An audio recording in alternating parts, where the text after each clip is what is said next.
are found online at thehomestead.guru. This is the Liberty Beat, powered by the SNLS Network at snlsnetwork.com.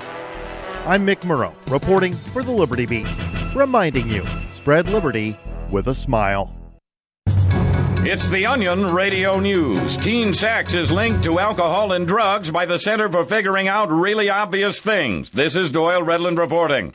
An exhaustive 4-year, $23 million study of substance abuse and sexual habits of more than 2,500 American teens has confirmed that young people between the ages of 13 and 18 who drink and or use drugs are more likely to be sexually active. Dr. Gerald Eckersley is director of the Boston-based organization. We found that this phenomenon also occurs among adults as well as every population everywhere in the world that has ever existed since the dawn of time. The center has sent a teleprompter-ready press release of its findings to more than 400 local TV news affiliates across the U.S., along with stock video footage of beer displays and teens smoking and drinking at parties. Doyle Redland for the Onion Radio News, online at theonion.com. This is the Onion News Network.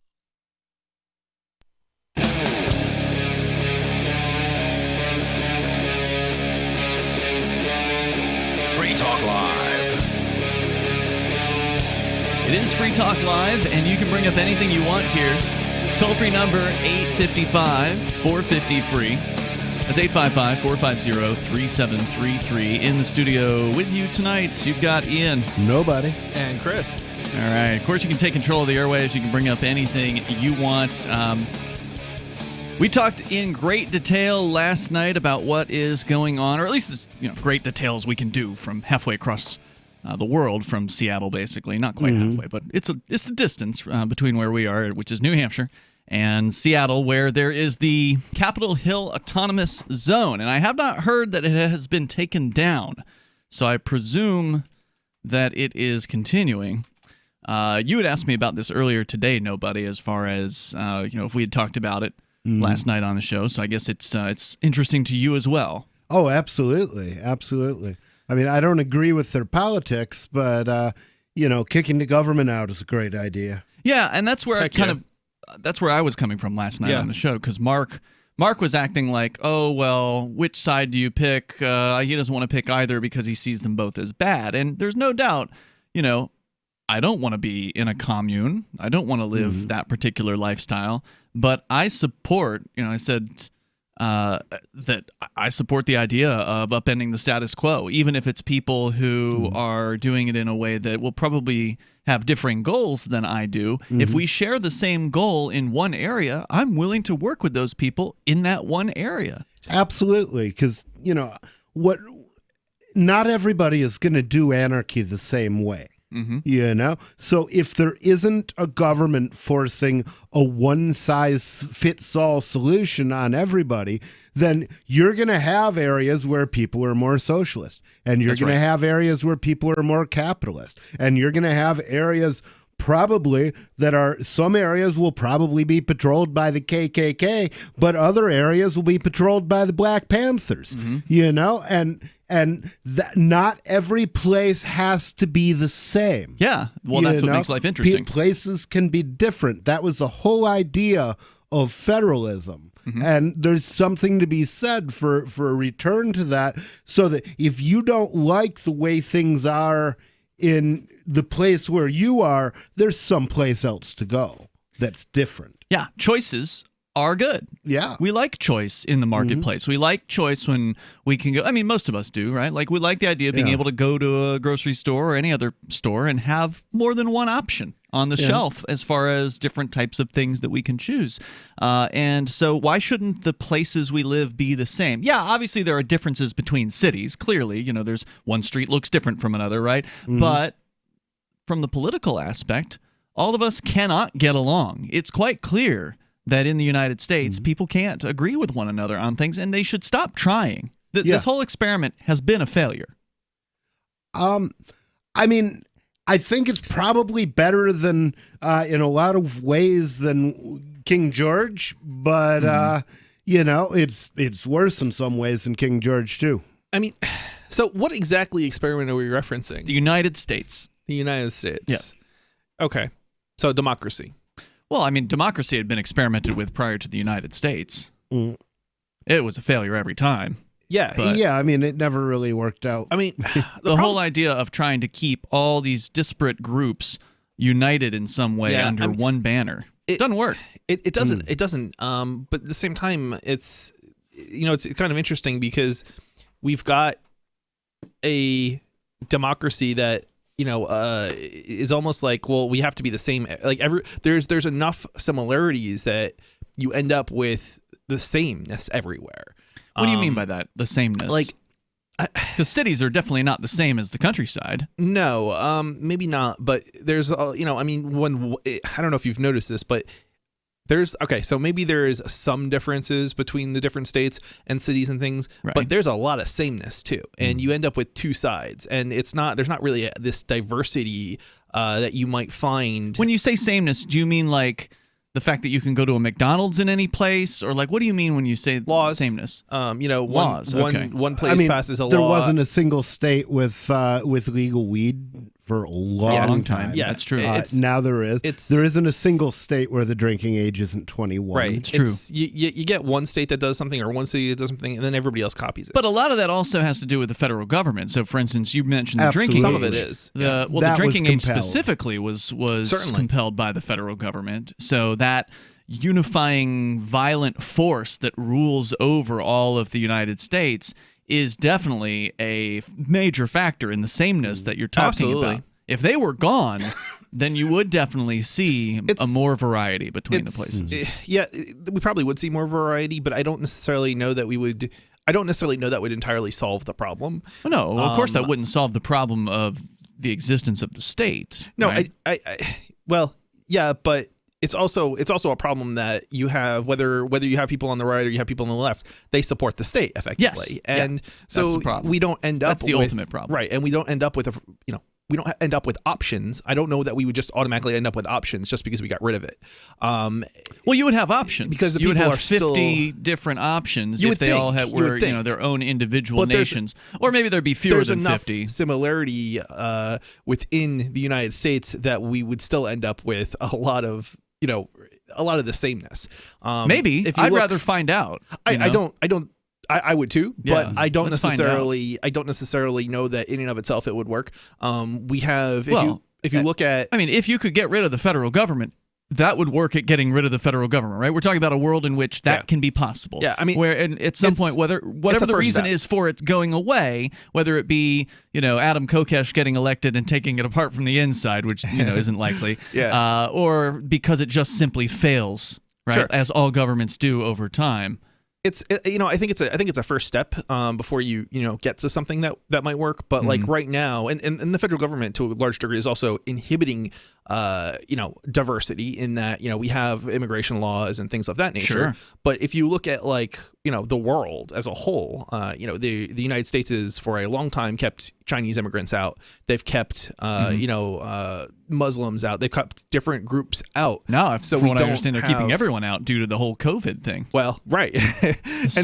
But over time, we've ended up with a society in the United States that is more similar than different, and so we don't really have large groups of people to control any one state that are, I would say, more of a minority or that might go in a different direction with stuff.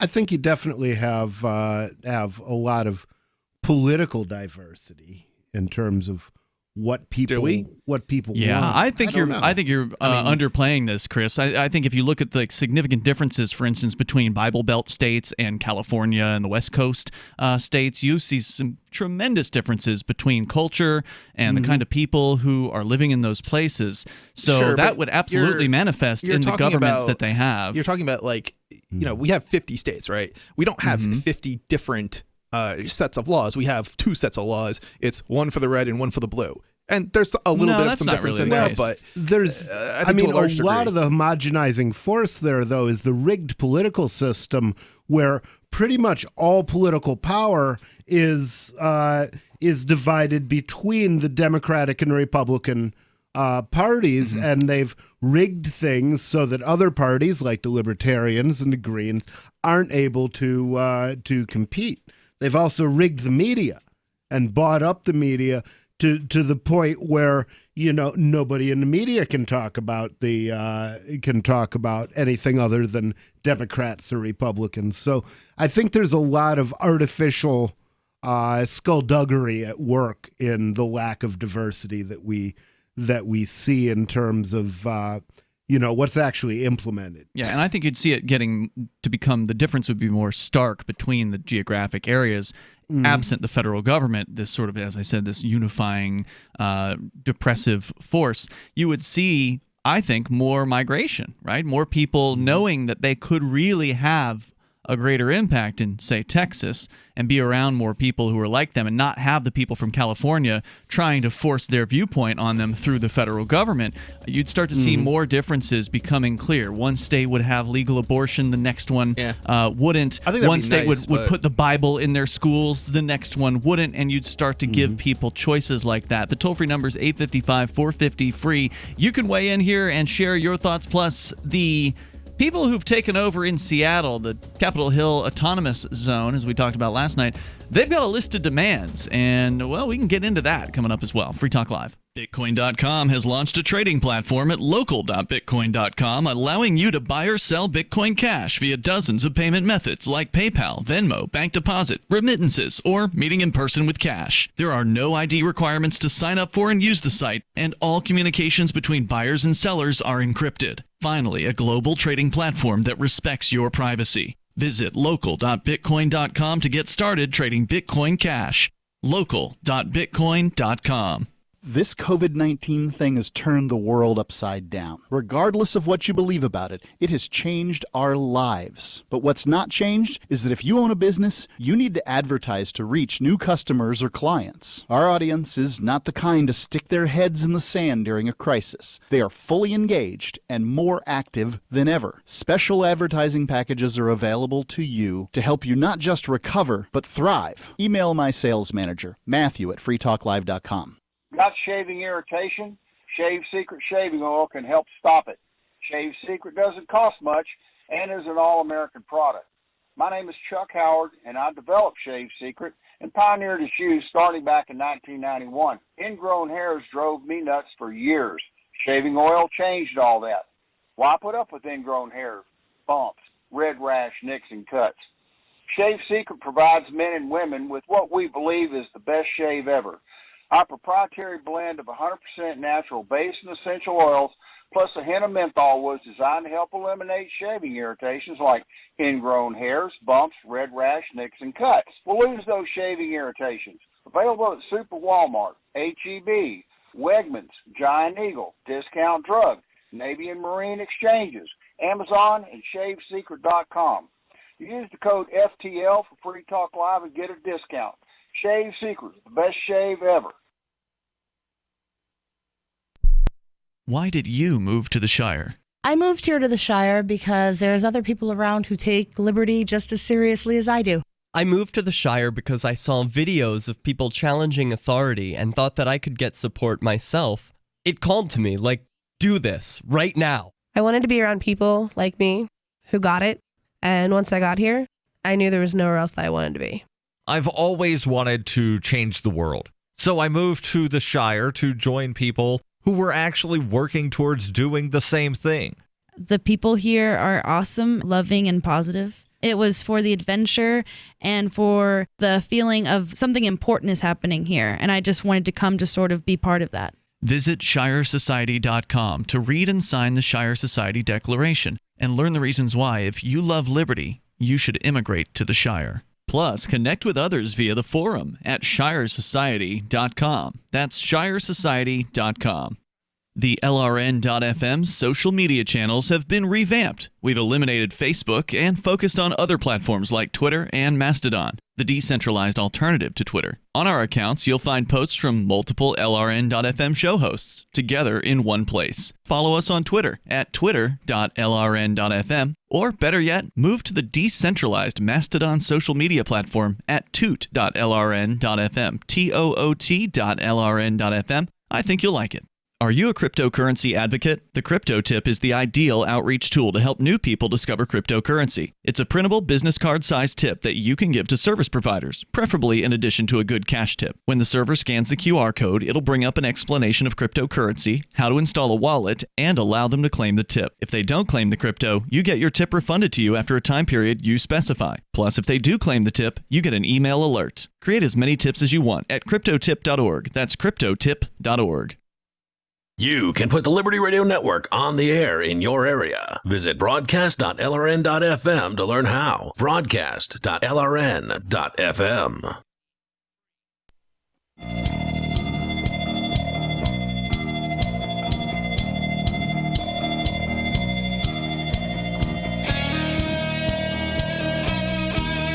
It is Free Talk Live, and you can bring up anything that you want here. Our number for you to take control of the airwaves, 855-450-FREE like freedom.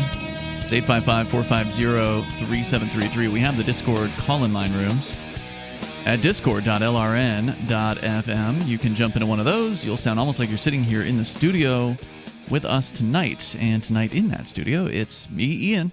And nobody. And Chris. So we've got the list of demands from the folks who have taken over the Capitol Hill, what they're calling the autonomous zone in Seattle. We can get into that coming up here.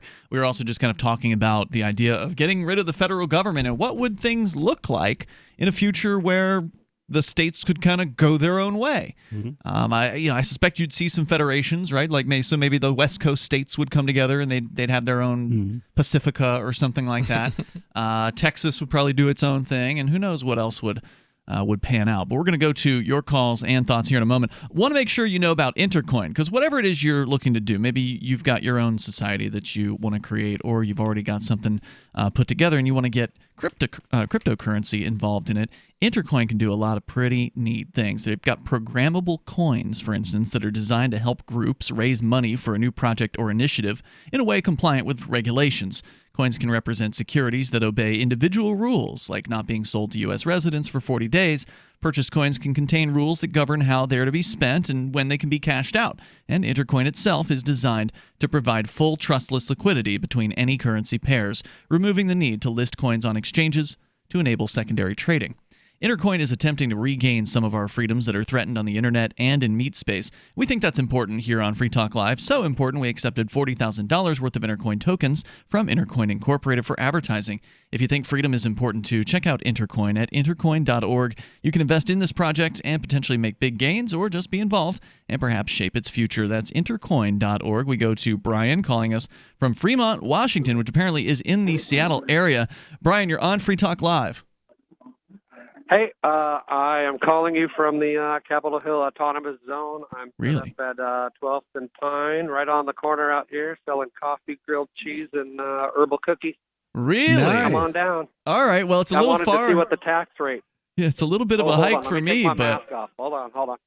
So wait, what's the tax rate? I wanted to come down and see what the tax rate was, because I had heard there was a charge for entering, yada yada. Right. And I will tell you, nobody hassled me to get in, and the tax rate here is 0. They have not asked for a cut of my profits at all. Right, because the police are spreading the rumors. Of course, from them, it's official, right, when it comes from the police. So according to the police, and the media is reporting this, the police are saying that there's checkpoints to go into the autonomous zone, and that you have to show ID in order to get in, and that they question you in order to get in, and they're charging people. Are they issuing Maybe that's IDs? Only if you're in a police uniform. That's the idea. Is they're trying to filter out cops. Isn't that right, Brian?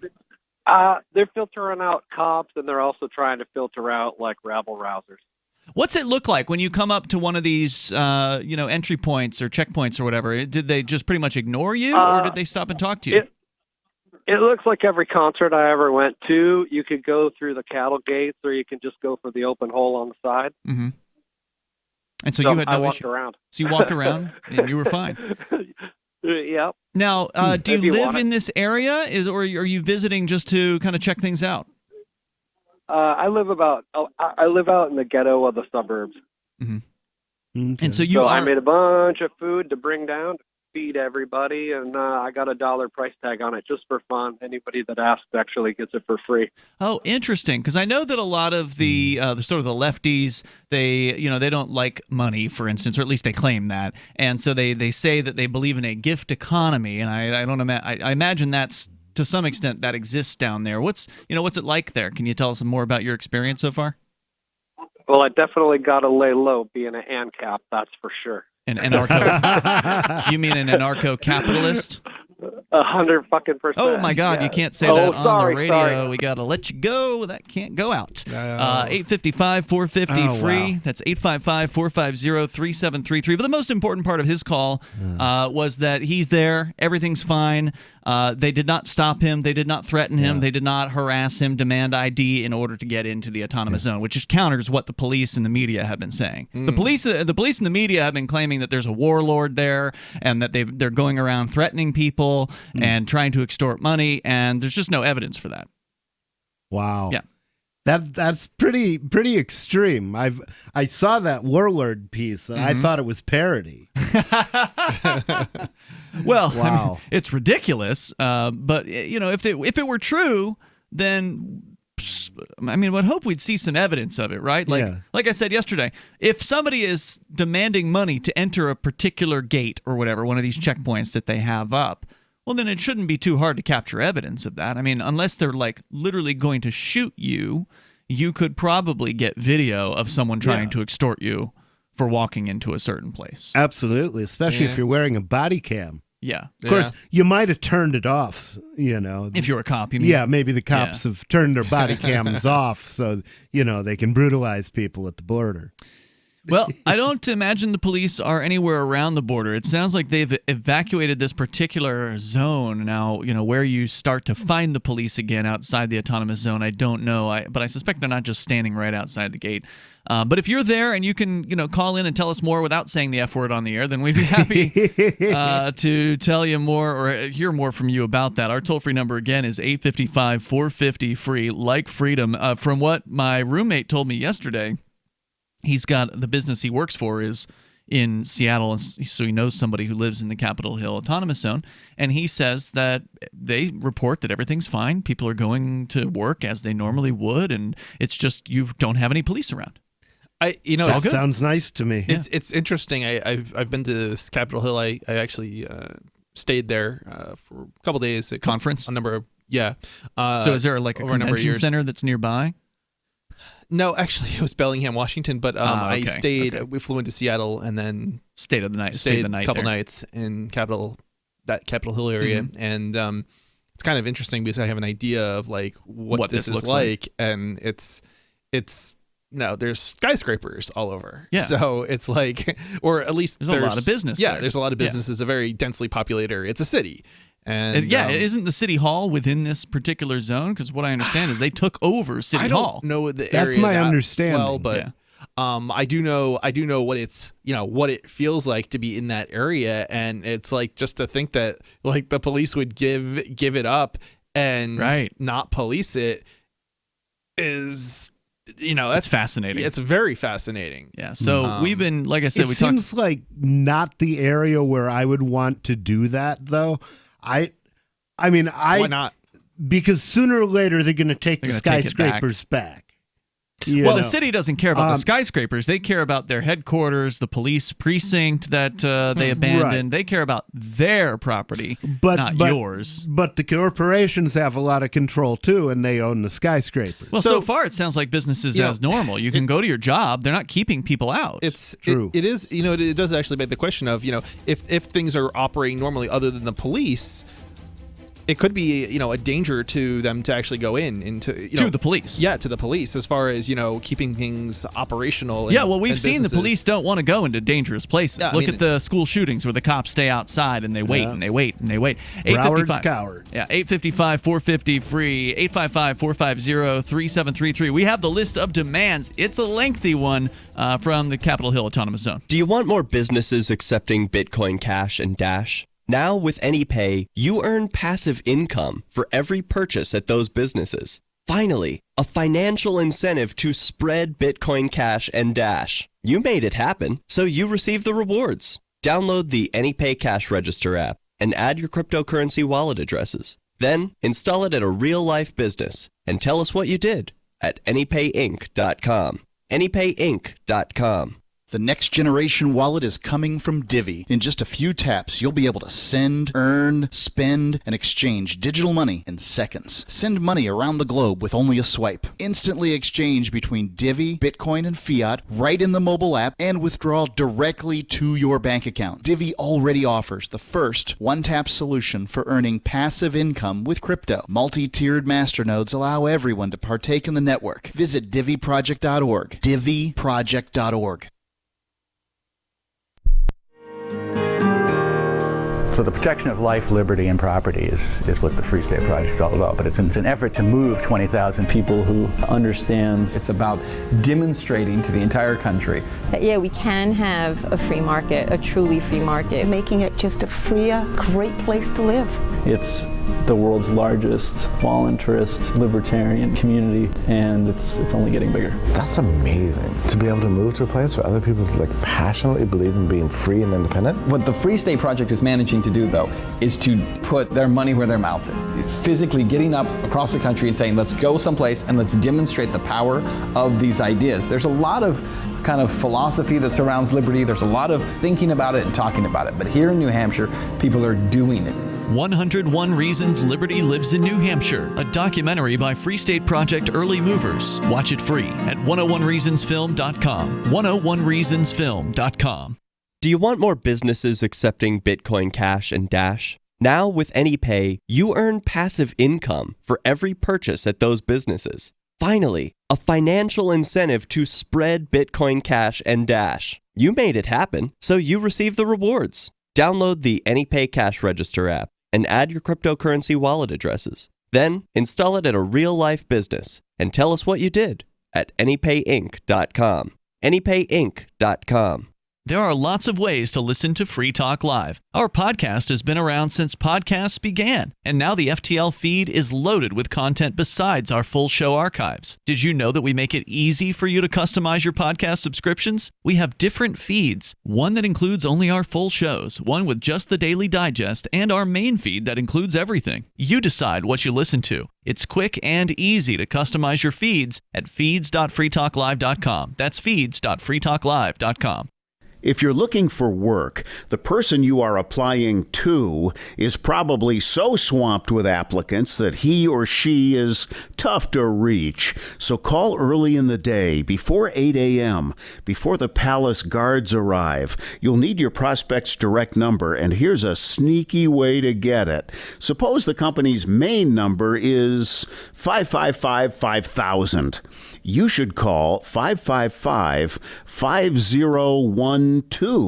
When someone says, "Good morning, Pam Johnson," you should innocently say, "Oops, somebody here must have written this down wrong. I was calling for Tom Frederick. What's his direct number?" If the very next thing you hear isn't Pam giving you Tom's number, it may be, "Good morning, Tom Frederick." For more tips for job seekers and getting better results in all your day-to-day communication, hit survivalspeech.com. I'm Holland Cook. Help get LRN.FM into more ears. Visit promote.lrn.fm for a free bumper sticker, flyers, banners, graphics, and more. Promote.lrn.fm.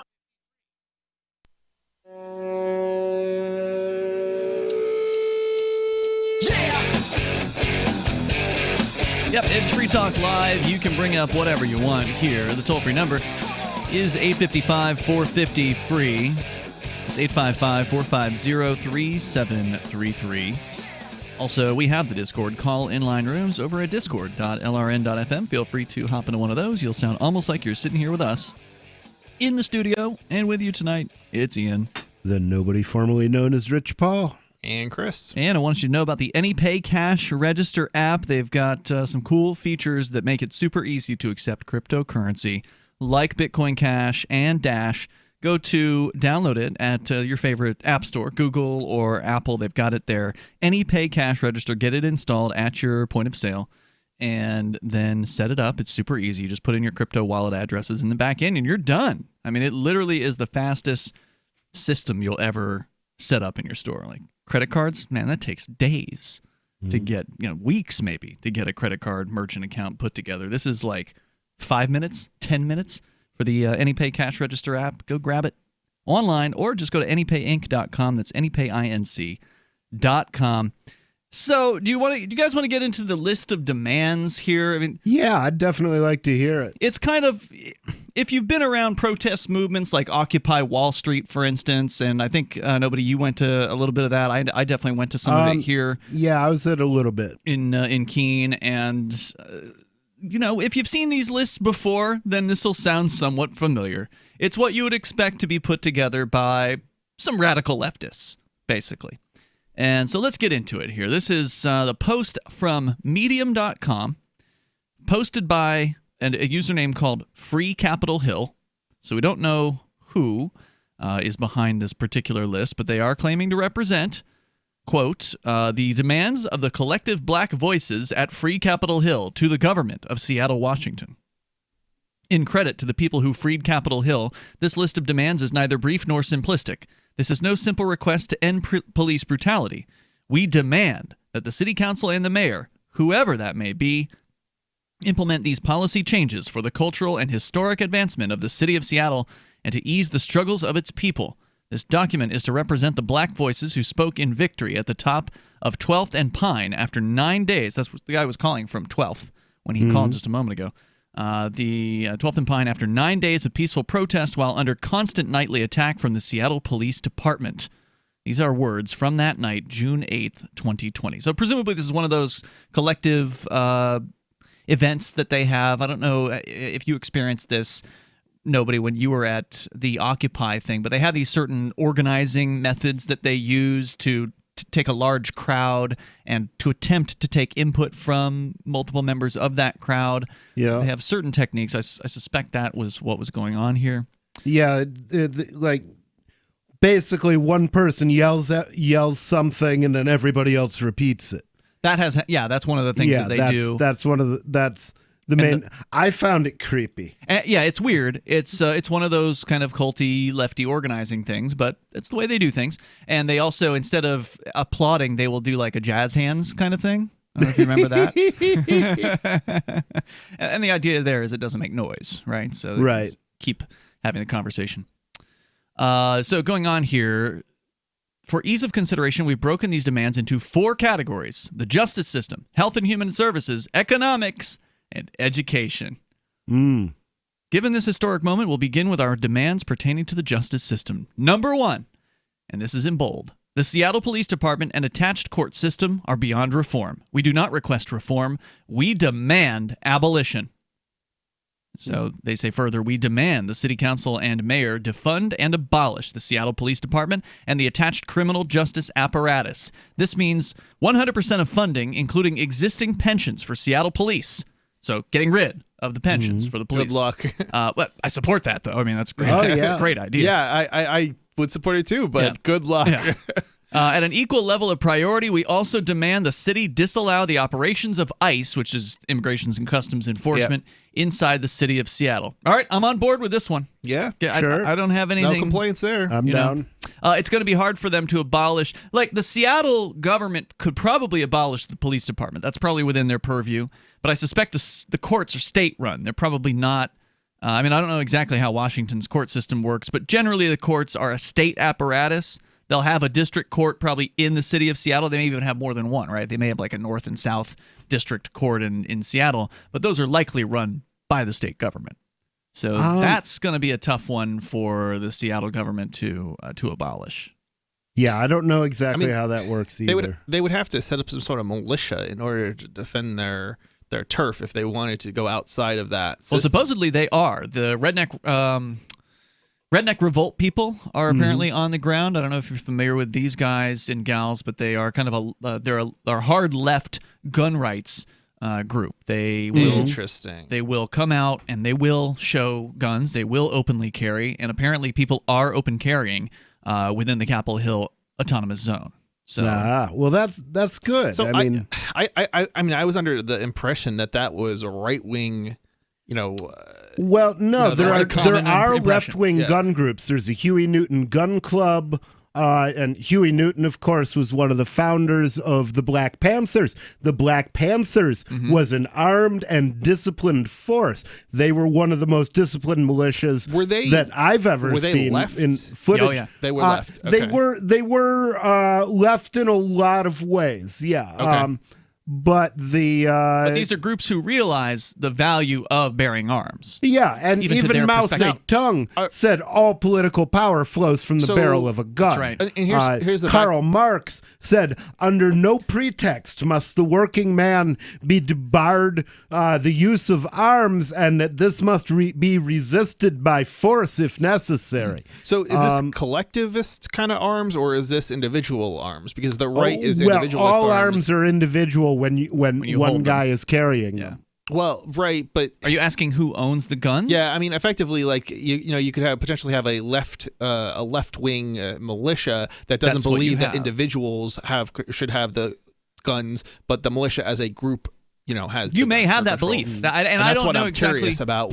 Because otherwise, it comes off as... You may want to look up Redneck Revolt and see... we've talked about them. It's been years, though, on Free Talk Live, so I can't speak to exactly what their belief system is about who should be able to have guns. But I'm pretty sure...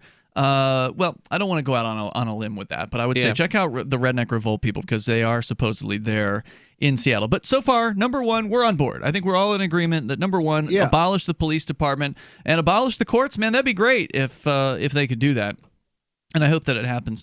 Number two on their list of demands, in the transitionary period between now and the dismantlement of the Seattle Police Department, we demand that the use of armed force be banned entirely. No guns, no batons, no riot shields, no chemical weapons, especially against those exercising their First Amendment right as Americans to protest. Can't really say I disagree. I presume they're referring specifically to the behavior of the police, because obviously they support guns, because they're inviting people to defend the Capitol Hill Autonomous Zone with weapons. I mean, yeah, you do have to wonder if they're not just trying to, create their own, dictatorship, or own. I don't know. What kind of government you would the Marxists are probably working on a dictatorship of the proletariat. Oh yeah, they're going to want their own government system. I mean, these probably are not true, anarchists who actually want to abolish the. I mean, they're saying this, but they're not telling you what they're going to put in place of it, and it's almost certainly going to be the case that they're going to put something in place that you better believe it. Is some sort of messed up, and I think if we continue this list, I think they're probably going to get to some of them. Oh yeah, you're right about that. Yeah, they're going to talk about what they want.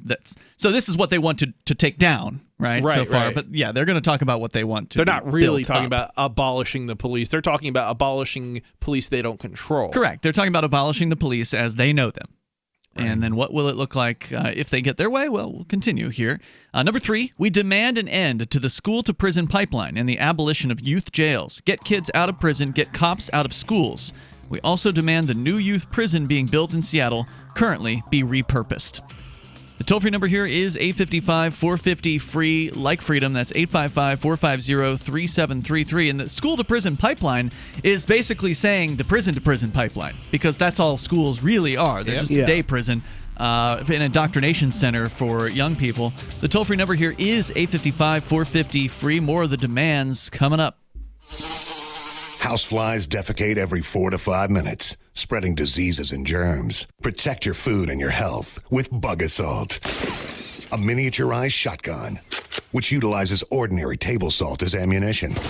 Non-toxic, no batteries required, only $39.95. Use discount code GCN and get an extra 10% off your purchase at bugassault.com. Fire your fly swatter. Get your Bug Assault today.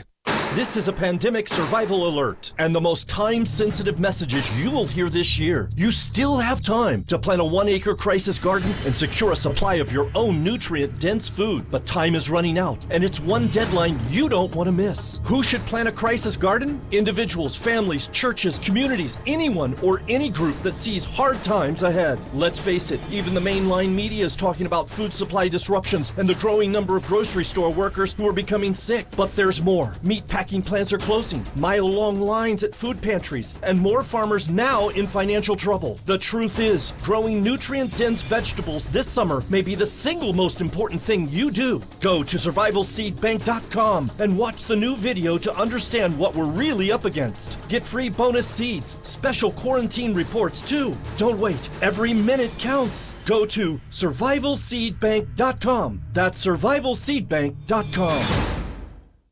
Are you afraid to go to the mailbox because of letter after letter from the IRS? Are they stacking on more and more penalties and interest? By now, you know the problem won't go away on its own. Don't let the IRS chase you to your grave with penalties and interest and liens and levies. You need real help now. I'm Dan Pilla. I wrote the book on tax debt settlement, and I help thousands of people solve tax problems they thought couldn't be solved. I can help you too. Call 800-34-NO-TAX or go to my website, danpilla.com. That's danpilla.com. danpilla.com. Free Talk Live. Do you guys have a zombie plan? I'm just wondering what this country's going to do if we had some sort of apocalypse like that. Like a zombie attack. Do?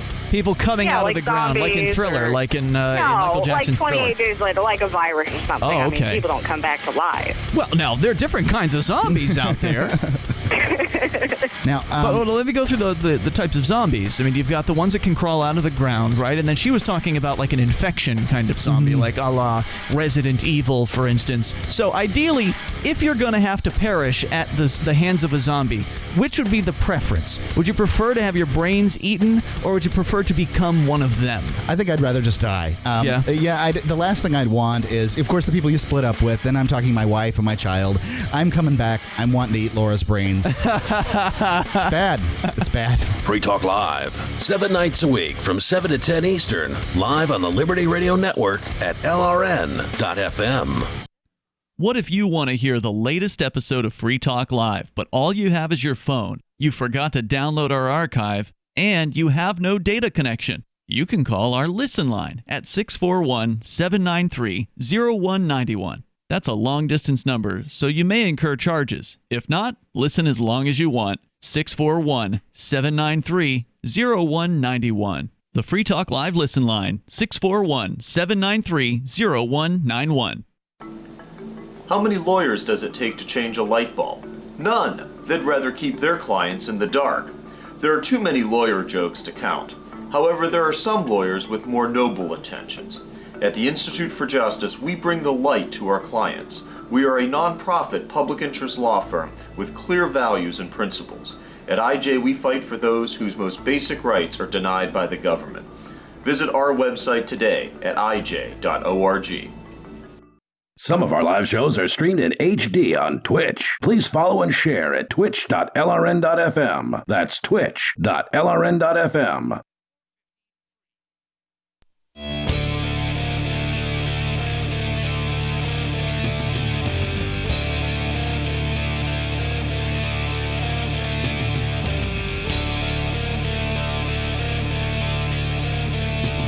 Free Talk Live. You can bring up anything that you want. Our number here, 855-450-FREE. You want to weigh in on the list of demands.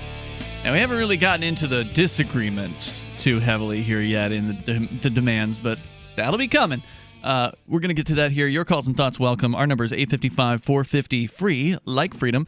And want to say thanks to Nick C., who is a Free Talk Live Silver Amplifier. That means Nick is contributing $5 a month to the AMP program to help us advertise, market, and promote Free Talk Live. Get on more radio stations, bring new internet listeners on board with the program.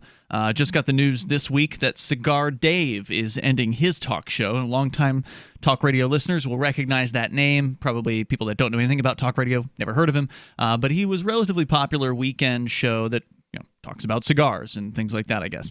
And he's ending his show at the end of this month, which means that now is a good time for Free Talk Live to come in and potentially replace that program on upwards of 250 radio stations. So I'm smiling and dialing during the daylight hours.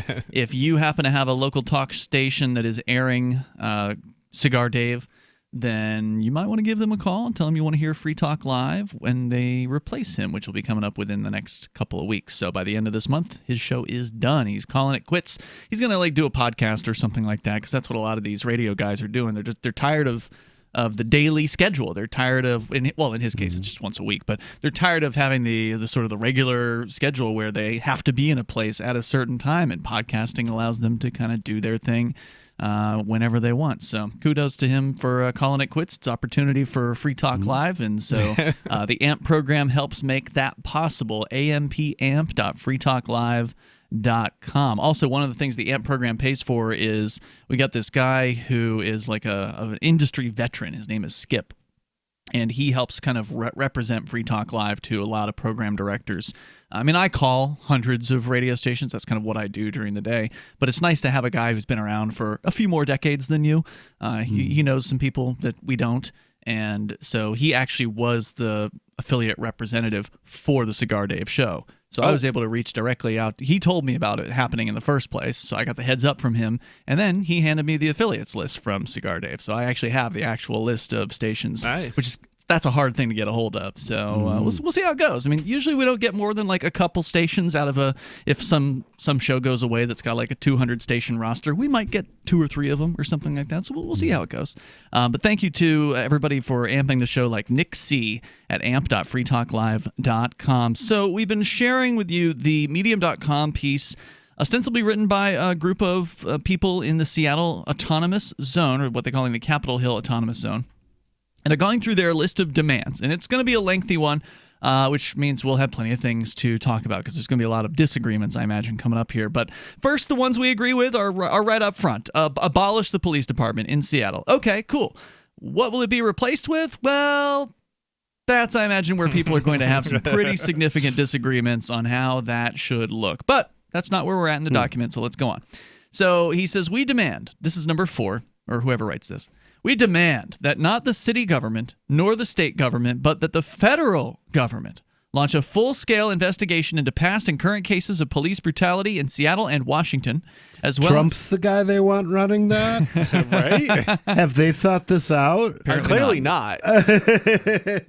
As well as the reopening of all closed cases reported to the Office of Police Accountability. In particular, we demand that cases particular to Seattle and Washington be reopened where no justice has been served, namely in the cases of Ayosha. They then give a long list of names of individuals who I'm sure were likely harmed in some way by the Seattle PD. You know, the problem with this is there's a reason that, once you've been tried for something and found not guilty, that you can't be retried. Right. It's called double jeopardy. Yeah. But then again, a lot of cops never get indicted for their crimes. This is true. They're not.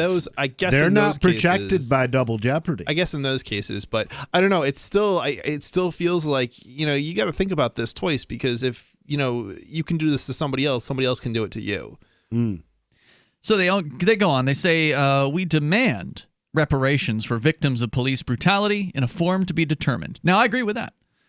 People who have been brutalized by the police, for the most part, don't even get an apology. Yeah, they don't get the they don't get the door replaced that got busted in when the drug raid happened or whatever. They don't get their dog back, who gets shot to death during the raid, and their loved ones, of course, if they're killed, they don't come back either. The reparations should be coming probably from assuming that from the officers.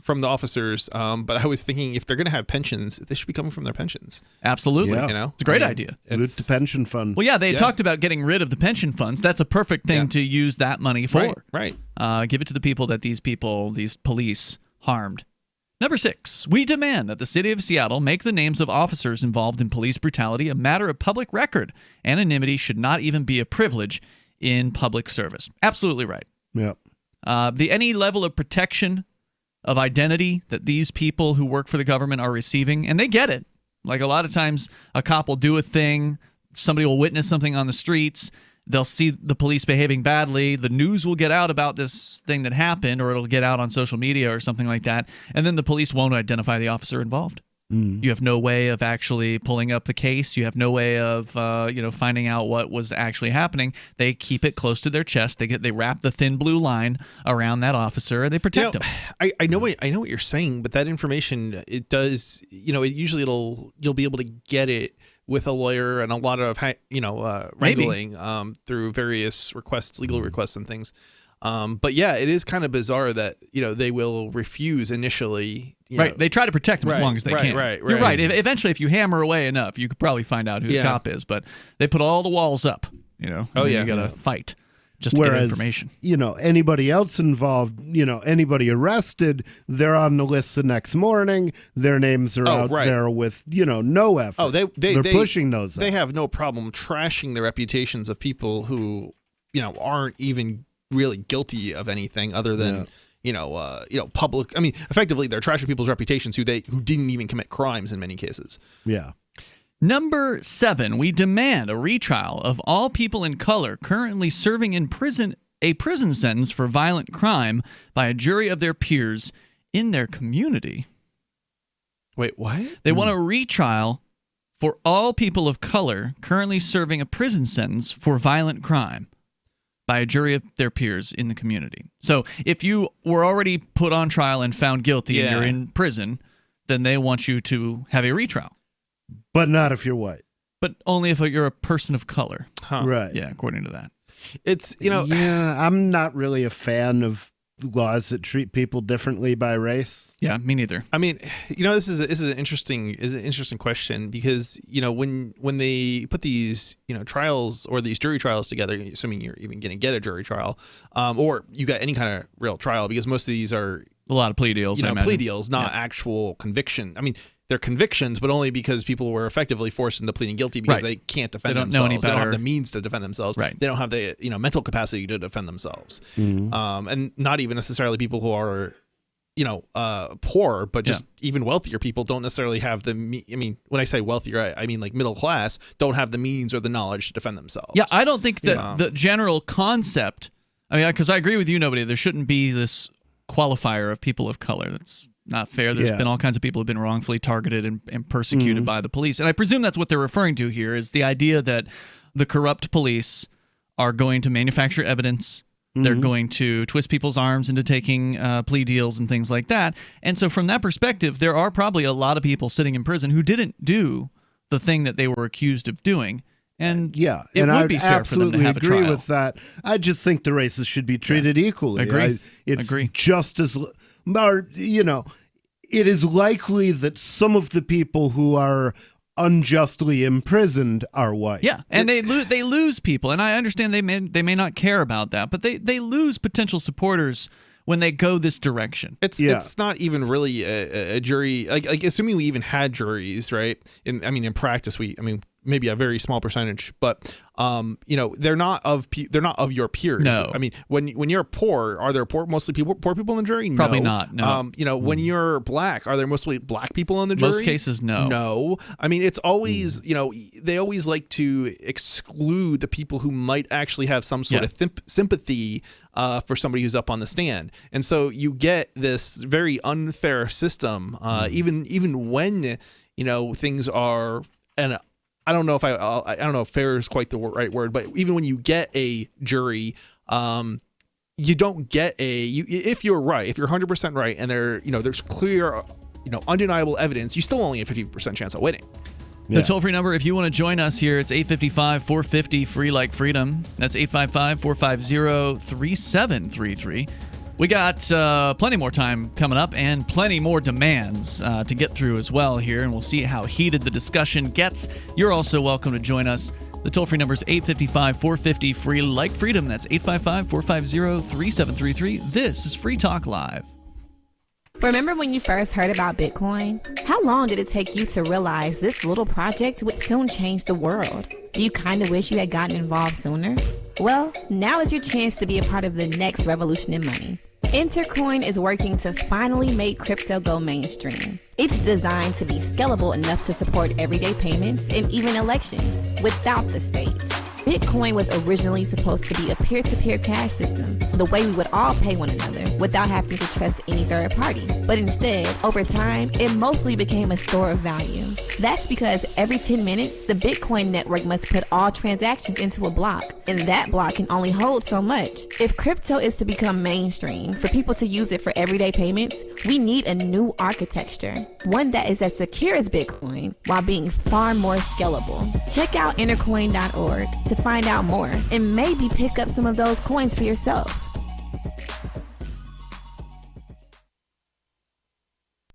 Bitcoin.com has launched a trading platform at local.bitcoin.com, allowing you to buy or sell Bitcoin Cash via dozens of payment methods like PayPal, Venmo, bank deposit, remittances, or meeting in person with cash. There are no ID requirements to sign up for and use the site, and all communications between buyers and sellers are encrypted. Finally, a global trading platform that respects your privacy. Visit local.bitcoin.com to get started trading Bitcoin Cash.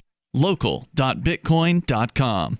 Some of you asked, and now we've delivered. LRN.FM's live Keene, New Hampshire studio shows are now streamed in HD on Twitch. Visit our channel at twitch.lrn.fm and give it a follow. If you have Amazon Prime, you get one free subscription on Twitch. If you use it on our channel, Twitch will give LRN.FM a monthly piece of your Prime subscription cost. So please watch, follow, share, and subscribe to twitch.lrn.fm. That's twitch.lrn.fm. You're listening to the live edition of Free Talk Live. Hour number 2 is next after the news here on the Liberty Radio Network at LRN.FM. This is the Liberty Beat, your daily source for liberty news and activist updates. Produced in partnership with the SNLS Network and listeners like you. Online at snlsnetwork.com. I'm Mick Murrow with your latest edition of the Liberty Beat. Gold is trading at $1,738, silver at $18.34, and Bitcoin is trading around $9,874. Today's gold, silver, and Bitcoin prices are brought to you by Brave Botanicals, high-quality kratom and CBD at reasonable prices with excellent customer service. Brave Botanicals is activist-owned and mission-driven. The Liberty Beat and Brave Botanicals believe so strongly in the power of kratom, we're giving it away for free. Just go to libertybeat.news/free kratom. This is the Liberty Beat at snlsnetwork.com. In the news, conflicting reports about COVID-19 have sprung from both official and non-official sources. On Tuesday, Maria Van Kerkhove, PhD of the World Health Organization, caused a firestorm of reactions from health experts across the globe after declaring in a press briefing that transmission of COVID-19 via asymptomatic individuals is very rare. Minpress News reports that less than a day later, Kerkhove was compelled to walk her statements back, clarifying that in essence, no one really knows. The harshest criticisms to the WHO's comments came mostly from the mainstream press, while the scientific community itself seemed more reserved, and in some cases, concurred.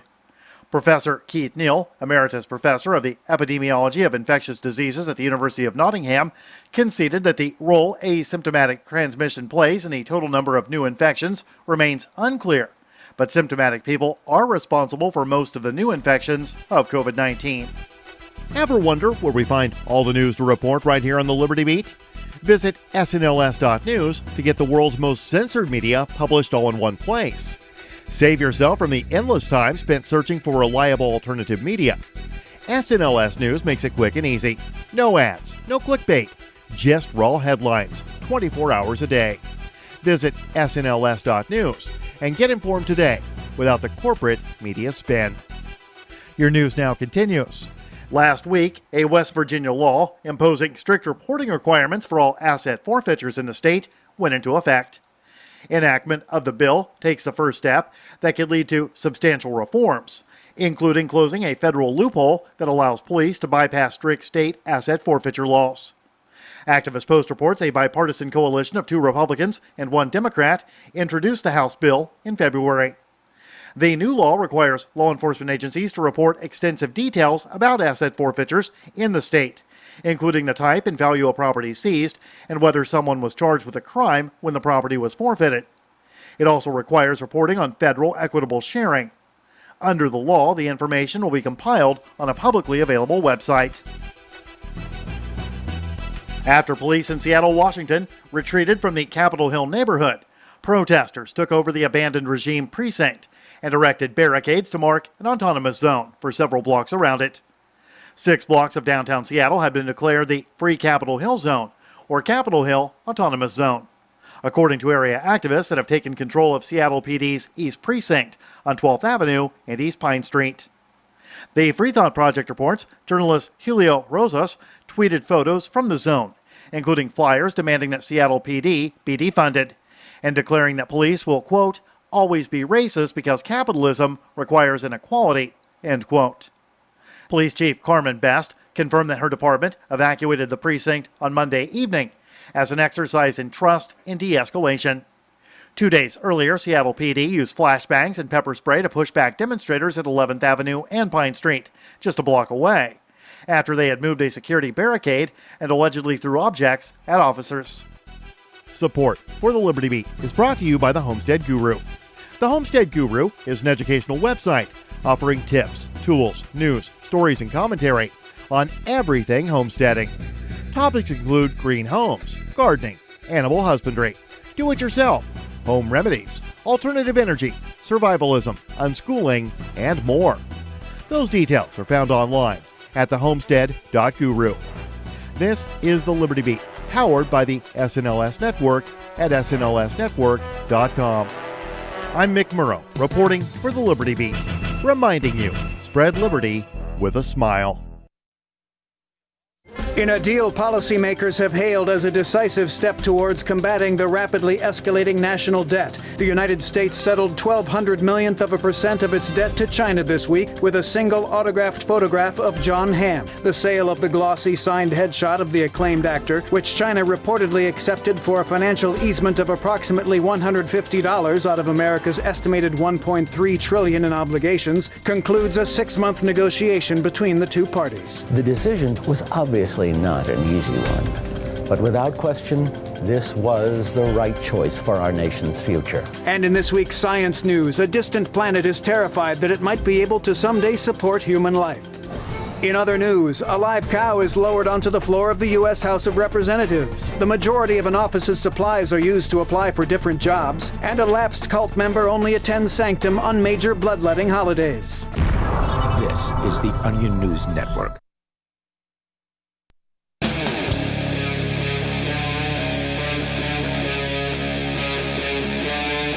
Free Talk Live.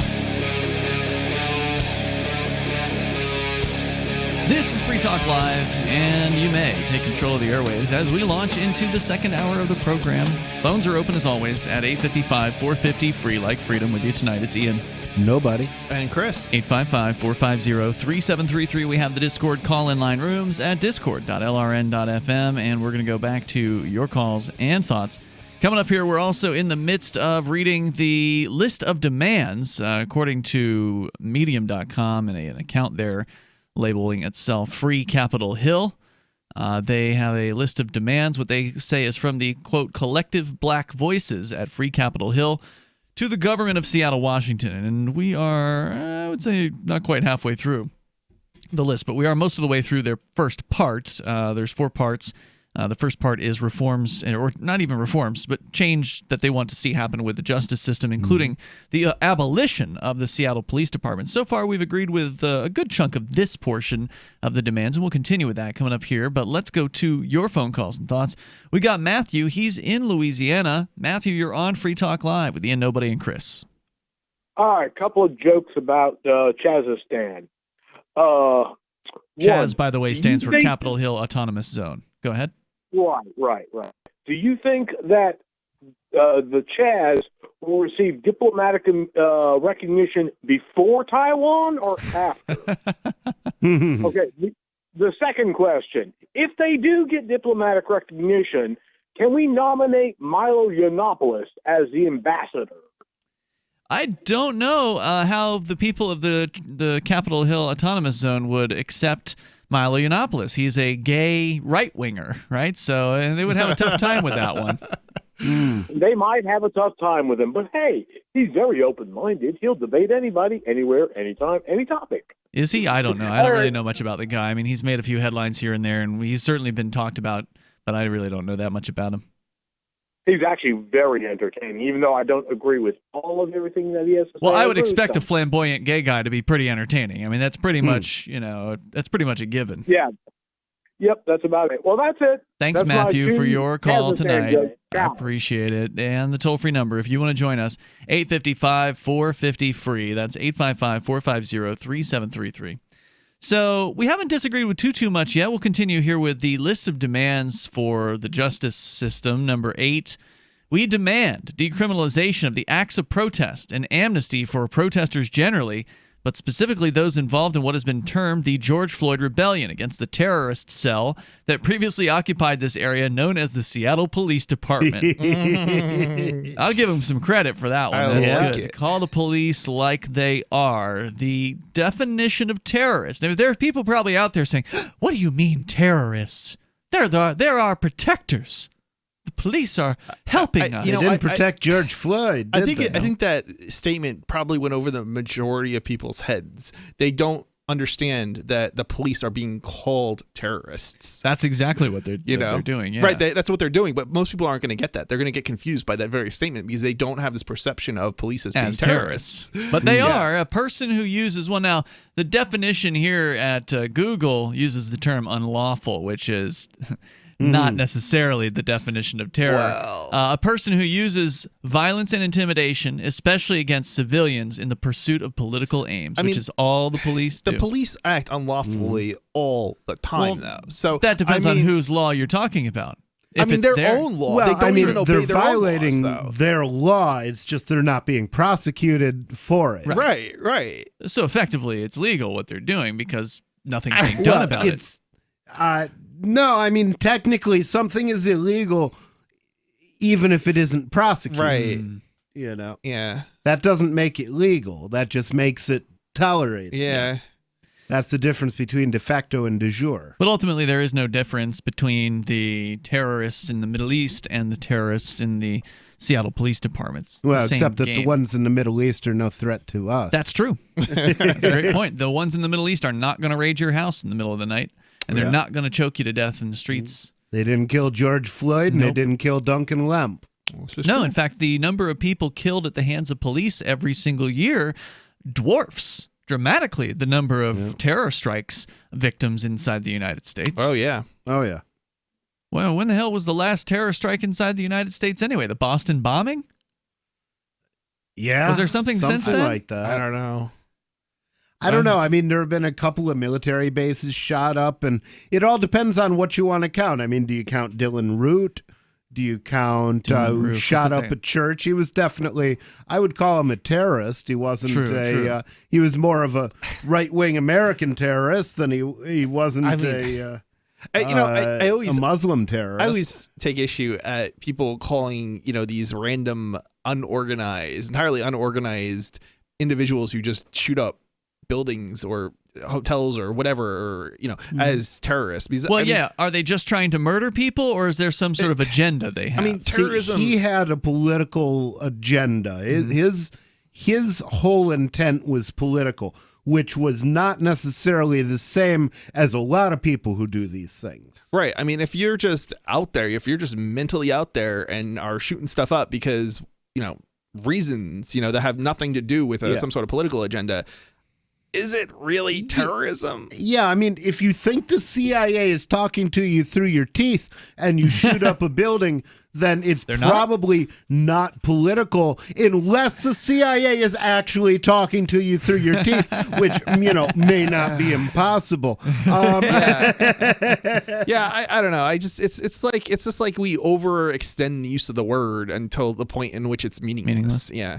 They say this also includes the immediate release of all protesters currently being held in prison after the arrests made at 11th and Pine on Sunday night and early Saturday morning, June 7th and 8th, and any other protesters arrested in the past 2 weeks in the uprising. The name Evan Herrera in particular comes to mind, who filmed Seattle police macing a young girl, and he himself is now in jail. Number 9, because I'll agree. If someone hasn't committed a violent act or destroyed somebody's property or whatever, they don't belong behind bars, and even then they probably don't belong behind bars. They belong doing restitution to whoever the victim was. We demand, they say, number 9, that the city of Seattle and the state government release any prisoner currently serving time for a marijuana-related offense and expunge the related conviction. Bravo. It doesn't go far enough. Doesn't go far enough. They need to make it so it's all peaceful related offenses. Yeah. Any drug offense, anything that doesn't have a victim. Set them all free. That's what nobody says. Yeah. If you elect me governor, I will pardon every victimless crime in New Hampshire history. Indeed. I'll be voting for you. You can go check out his website at electnobody.com. And I'll be on at 10:06 tonight doing Nobody Tells the Truth on both DLive and Twitch. That's right. So check that out this evening at dlive.lrn.fm and twitch.lrn.fm. It may be on your own DLive channel, which I don't know if you did. You get me that code? We need to do that. You know, I don't know if I have. I think we might have to put that off for another week. Okay. We demand, number 10, that the city of Seattle and state government release any prisoner currently serving time just for resisting arrest if there are no other related charges, and that those convictions should also be expunged. Yep. Good point. Totally agree with that one. If you're being arrested for nothing, you have every right to resist. Yeah, absolutely. And that's not uncommon for them to charge someone with resisting arrest. Yep. Well, what were you arresting me for? Yeah. Resisting arrest. You didn't charge me for anything else. I've seen that happen. It's happened here in New Hampshire. We demand, they say, number 11, that prisoners currently serving time be given the full and unrestricted right to vote, and for Washington state to pass legislation specifically breaking from federal law that prevents felons from being able to vote. Now, in New Hampshire, once you have served your time, you can vote as a felon. And nobody, you are a felon, so you know this is true. Yeah. But what do you think about the idea that prisoners should be able to vote from behind bars? Absolutely. Yeah, I mean, I don't think they necessarily have the numbers to move elections, but, you certainly shouldn't, lose your say in the system because you've been victimized. They would by have the system. numbers to move the elections in a small town that has a prison, and the prison is a huge chunk of the population. Should they be forced to vote in the town from which they were living prior to going to the prison? I mean, I don't know. I think we should just abolish the whole system by which, people's votes are given power over me. We don't have a true democracy if the prisoners can't vote. The toll-free number is 855-450-FREE. Well, some would say we have a republic, not a democracy, Well, but true. really, what's the difference? There's more coming up here. It's Free Talk Live. Did you know you can support freedom of speech just by visiting shop.freetalklive.com? You'll see links to Walmart, Love Java, Newegg, and more. Every day, Free Talk Live is at the forefront of the liberty movement as the biggest liberty-oriented talk show in the world, giving you a platform to be heard on any topic. Get listener-only specials without doing anything other than an extra click. Visit shop.freetalklive.com. Use the links and buy what you'd be buying anyway. Take action now. Save and support freedom. Visit shop.freetalklive.com. It's shop.freetalklive.com. Bitcoin.com has launched a trading platform at local.bitcoin.com, allowing you to buy or sell Bitcoin Cash via dozens of payment methods like PayPal, Venmo, bank deposit, remittances, or meeting in person with cash. There are no ID requirements to sign up for and use the site, and all communications between buyers and sellers are encrypted. Finally, a global trading platform that respects your privacy. Visit local.bitcoin.com to get started trading Bitcoin Cash. local.bitcoin.com. I've had blue-fern Amazon parrots and cockatiels and finches and cats and a little Lhasa Apso, a Maltese, she's like 22, a yellow lab Floyd, a black lab Murphy. Murphy's coat, it's very, very shiny, like it sparkles in the sun. And I'm also a part-time dog trainer, so I will always endorse Dinovite. DINOVITE.com. Why wait until your dog is shedding like a monster? Save your dog from the agony, the misery of being stinky and having hot spots and shedding, and making sure that they have the proper nutrition. The omega-3 fatty acids, flaxseed, zinc, alfalfa, the digestive enzymes that are cooked out of regular dog food. Get them started early. I mean, your dogs will love you for it. My dogs do puppy zoomies around the house. You won't believe how happy your dog will be. I get my Dinovite at DINOVITE.com. The political world is a maddening cesspool of corruption and lies. Nobody tells the truth. Nobody keeps campaign promises. Nobody obeys the Constitution. Nobody puts the people first. How can we ever escape this web of tyranny? Vote for nobody. Hi, my name is Nobody. I'm running for governor of New Hampshire because nobody knows how to live your life better than you do, and nobody deserves that kind of power. I want to put you back in control of your money, your lifestyle, your work, your body, and your life. Nobody should rule you but you. New Hampshire convicts many people of so-called crimes that should never have been prosecuted. If elected, I will pardon every victimless crime in New Hampshire history. This includes drug, gambling, prostitution, gun, and driving offenses. Nobody should have a criminal record when they have not harmed anybody. Wouldn't it be nice to have nobody telling you what to do? Learn more at electnobody.com. electnobody.com. So you've heard all 3 hours of the latest episode of Free Talk Live, and you're still hungry for liberty-oriented audio content? Did you know that we have another 24/7 audio stream at LRN.FM? The Liberty Radio Network airs the latest episodes of some of the best liberty-oriented podcasts on the internet around the clock. In addition to recorded content, you'll also hear live shows like Free Talk Live, originating from our Keene, New Hampshire studio. So listen anytime at LRN.FM. That's LRN.FM. I'm crazy about My Magic Mud. This is the most important oral care product created this millennium, and I'm not kidding. We all have different opinions on politics and issues, but we all have mouths. And I want yours to be as clean as possible, with teeth as bright as they were meant to be. I will never be without My Magic Mud. It's a little surprising, but man, does it work. If you only listen to one thing I say ever, go to mymagicmud.com and get 20% off with code FTL. mymagicmud.com, code FTL.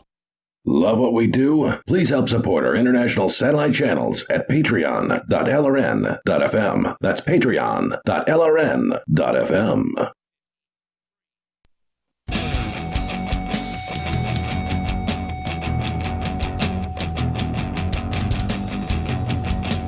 This is Free Talk Live. You can dial in, toll-free number 855-450-FREE. That's 855-450-3733. We have the Discord call-in line rooms. They're over at discord.lrn.fm. Jump into one of those, you'll sound almost like you're sitting here in the studio with us. And tonight, that includes Ian. Nobody. And Chris. Crypto Vegas and Anarcho Vegas are dual events with an amazing lineup of speakers. And it's all the more amazing because, well, most events have been canceled in 2020. But you can still go to Vegas and attend anarchovegas.com and cryptovegasconference.com. That's where you can go to get registered. $20.20 for each event. So they're one-day events. You pay $20.20 per day. You get to see, if you're at Crypto Vegas, you'll see Juan Galt speaking, Anastasia Sergeyevna, Lynn Ulbricht, Jim Bell, Float CEO Kingsley Edwards, and Elise Sam, and more. Also at Anarcho Vegas 2020, you'll get to see Jim Bell, Larkin Rose, Ovens O'Brien, G. Edward Griffin, Walter Block, Amanda Rockwitz, Ernie Hancock, and others. You can go to the websites, get registered, use code FTL, and get 10% off your VIP tickets. AnarchoVegas.com and CryptoVegasConference.com. It's July 18th and 19th, so we're about a month and maybe 5 weeks or so away from this. It's going to be coming up soon, so go and get your tickets now. AnarchoVegas.com, CryptoVegasConference.com, and Free Talk Live is expected to broadcast from the events.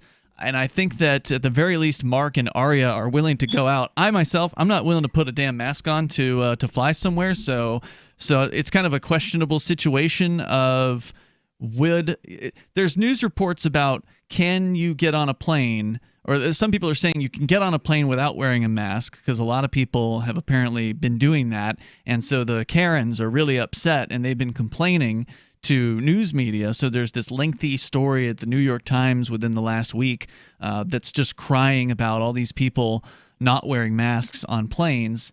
But I don't know. I don't know how strictly enforced these things are. So it may be the kind of thing where I get to the airport and they're not going to let me, let me on the plane. I mean, why don't they just have different sections for people who want to wear a mask and who don't? Wouldn't that make more sense than to force everybody on? That does sound more sensible, yeah. And but then have people taking their mask off after they get on, right next to people who don't want to be around people who are. Corporate America has been really pushing this whole mask thing. So for whatever reason, a corporation's either in or they're out, and it seems like almost all of them are in with the whole. I mean, they could probably. Masks. I bet in a lot of cases they could just even have whole planes that are like.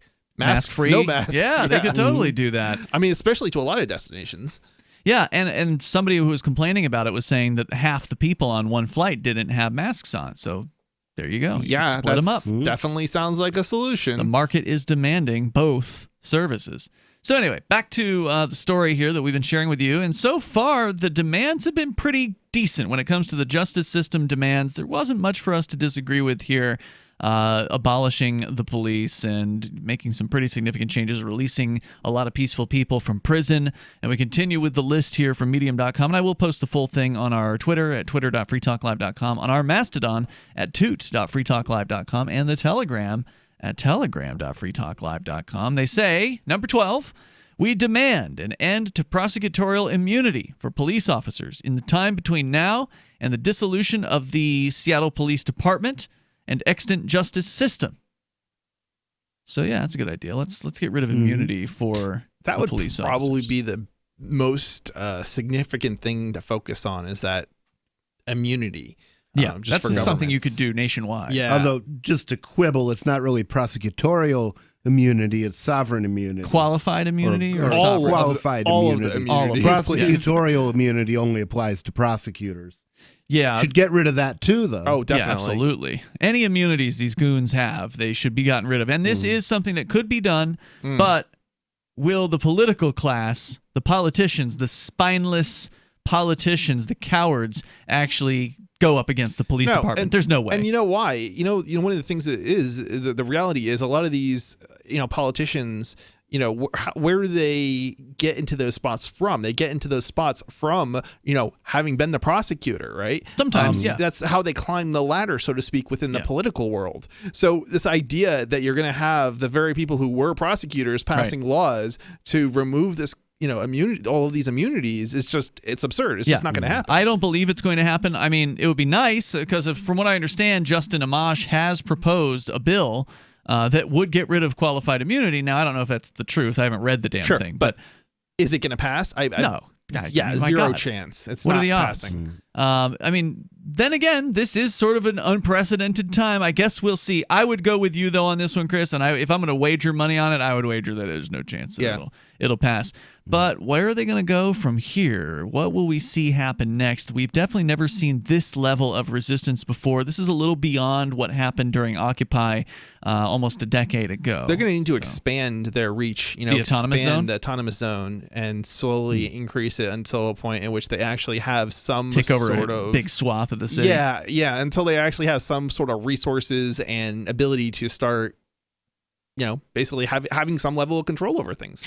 We demand, number 13, an abolition to imprisonment, generally speaking, but especially the abolition of both youth prisons and privately owned for-profit prisons.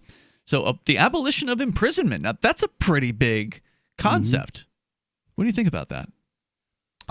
Sounds good. I don't see any reason that private prisons are worse than government-run prisons. They're all bad. Say get rid of all of them. I don't know. But what do you do with a murderer? Kill him. I don't know. I don't necessarily like the idea of prisons, but at the same time, I don't necessarily think that that we need to be killing people just because they've done something terrible, right? Like, it's like, just because somebody's murdered somebody doesn't mean they're a threat to the rest of society. That's true. Unless they're a serial murder. Yeah, if somebody killed someone in the height of passion or whatever, second degree murder, that's not the same thing as first degree. Right. Maybe they could come back from that and have a productive life or something like that. Yeah. I mean, somebody gets killed in a bar fight who didn't intentionally kill somebody. Manslaughter. That's manslaughter. Right.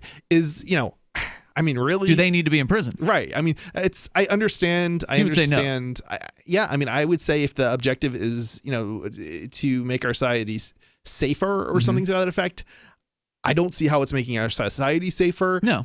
It's revenge. There's plenty of recidivism, too, where people go to prison and then they get out and then they go back into prison. Yeah, it's they didn't get corrected. Surprise. It's really a sickness of society to want to seek revenge on, people who have harmed, they've got their own issues, right? It's like, I'm not saying that, we should get rid of, like, I don't know if I want to say we should get rid of prisons, but like altogether. But like, I think that the way that prisons exist, I much prefer the idea of, let's kick them out of our town or our city or our state. Well, where's it going to go? Well, I don't know. Wait, you mean the prisons or the people? Kick out the people or kick out the prisons? If you're gonna put somebody in prison or decide to banish them, I'd rather see the banishing. Okay. Yeah. Okay. There's something to be said for that, and one imagines that there would be a place where the people nobody wanted would end up, and banished town. They can still deal with each other. Yeah. I think that's a good idea. They can call it band camp. I gotta say, Right? I agree with you on that, Chris. I think if they gave me the button to push, either get rid of the prisons or not, I'd push the button. Yeah, I would too. Yeah. 855-450 free. That's 855-450-3733. If you got a right to bear arms, then you won't need to put as many people in prison because you can defend yourself when they attack. It's true. There's more coming up here. 855-450 free. More of the demands from the Chaz coming up. Remember when you first heard about Bitcoin? How long did it take you to realize this little project would soon change the world? Do you kind of wish you had gotten involved sooner? Well, now is your chance to be part of the next revolution in money. Intercoin is working to finally make crypto go mainstream. It's designed to be scalable enough to support everyday payments and even elections without the state. Bitcoin was originally supposed to be a peer-to-peer cash system, the way we would all pay one another without having to trust any third party. But instead, over time, it mostly became a store of value. That's because every 10 minutes, the Bitcoin network must put all transactions into a block, and that block can only hold so much. If crypto is to become mainstream, for everyone to use it in everyday payments, we need a new architecture, one that's as secure as Bitcoin while being far more scalable. Check out intercoin.org to find out more, and maybe pick up some of those coins for yourself. Is spreading the message of liberty, cryptocurrency, and peace around the globe worth $2 per month to you? As you may already know, in addition to our internet feed, LRN.FM broadcasts on free-to-air satellite across North and Central America, as well as Sub-Saharan Africa. And we've been available on satellite for free 24/7 since 2010. The LRN.FM free-to-air satellite signal is reaching some of the most oppressive regimes in the world, and there's no doubt our ideas are making an impact. You can learn more about the channel's impact by watching the 3-minute video at fund.lrn.fm. If you'd like to help free minds globally with our ideas of liberty, cryptocurrency, and peace, you can donate as little as $2 per month via fund.lrn.fm. You can help us continue and expand our satellite broadcast to multiple continents. Visit fund.lrn.fm today, and thank you for your help. Don't forget to share the link on social media. That's fund.lrn.fm.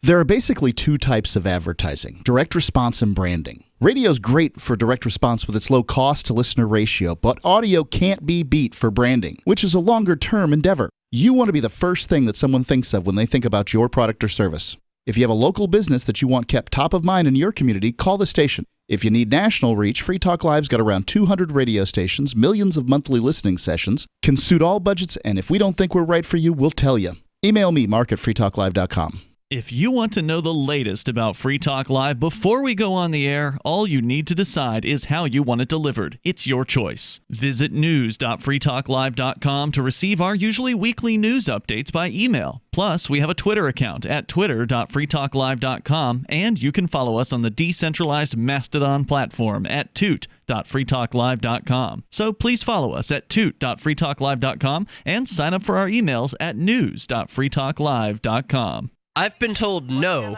in many different ways. I give you an order and you're going to obey it. George, you can go this way. You can do that and you have to leave here. You cannot bring signs into the rally.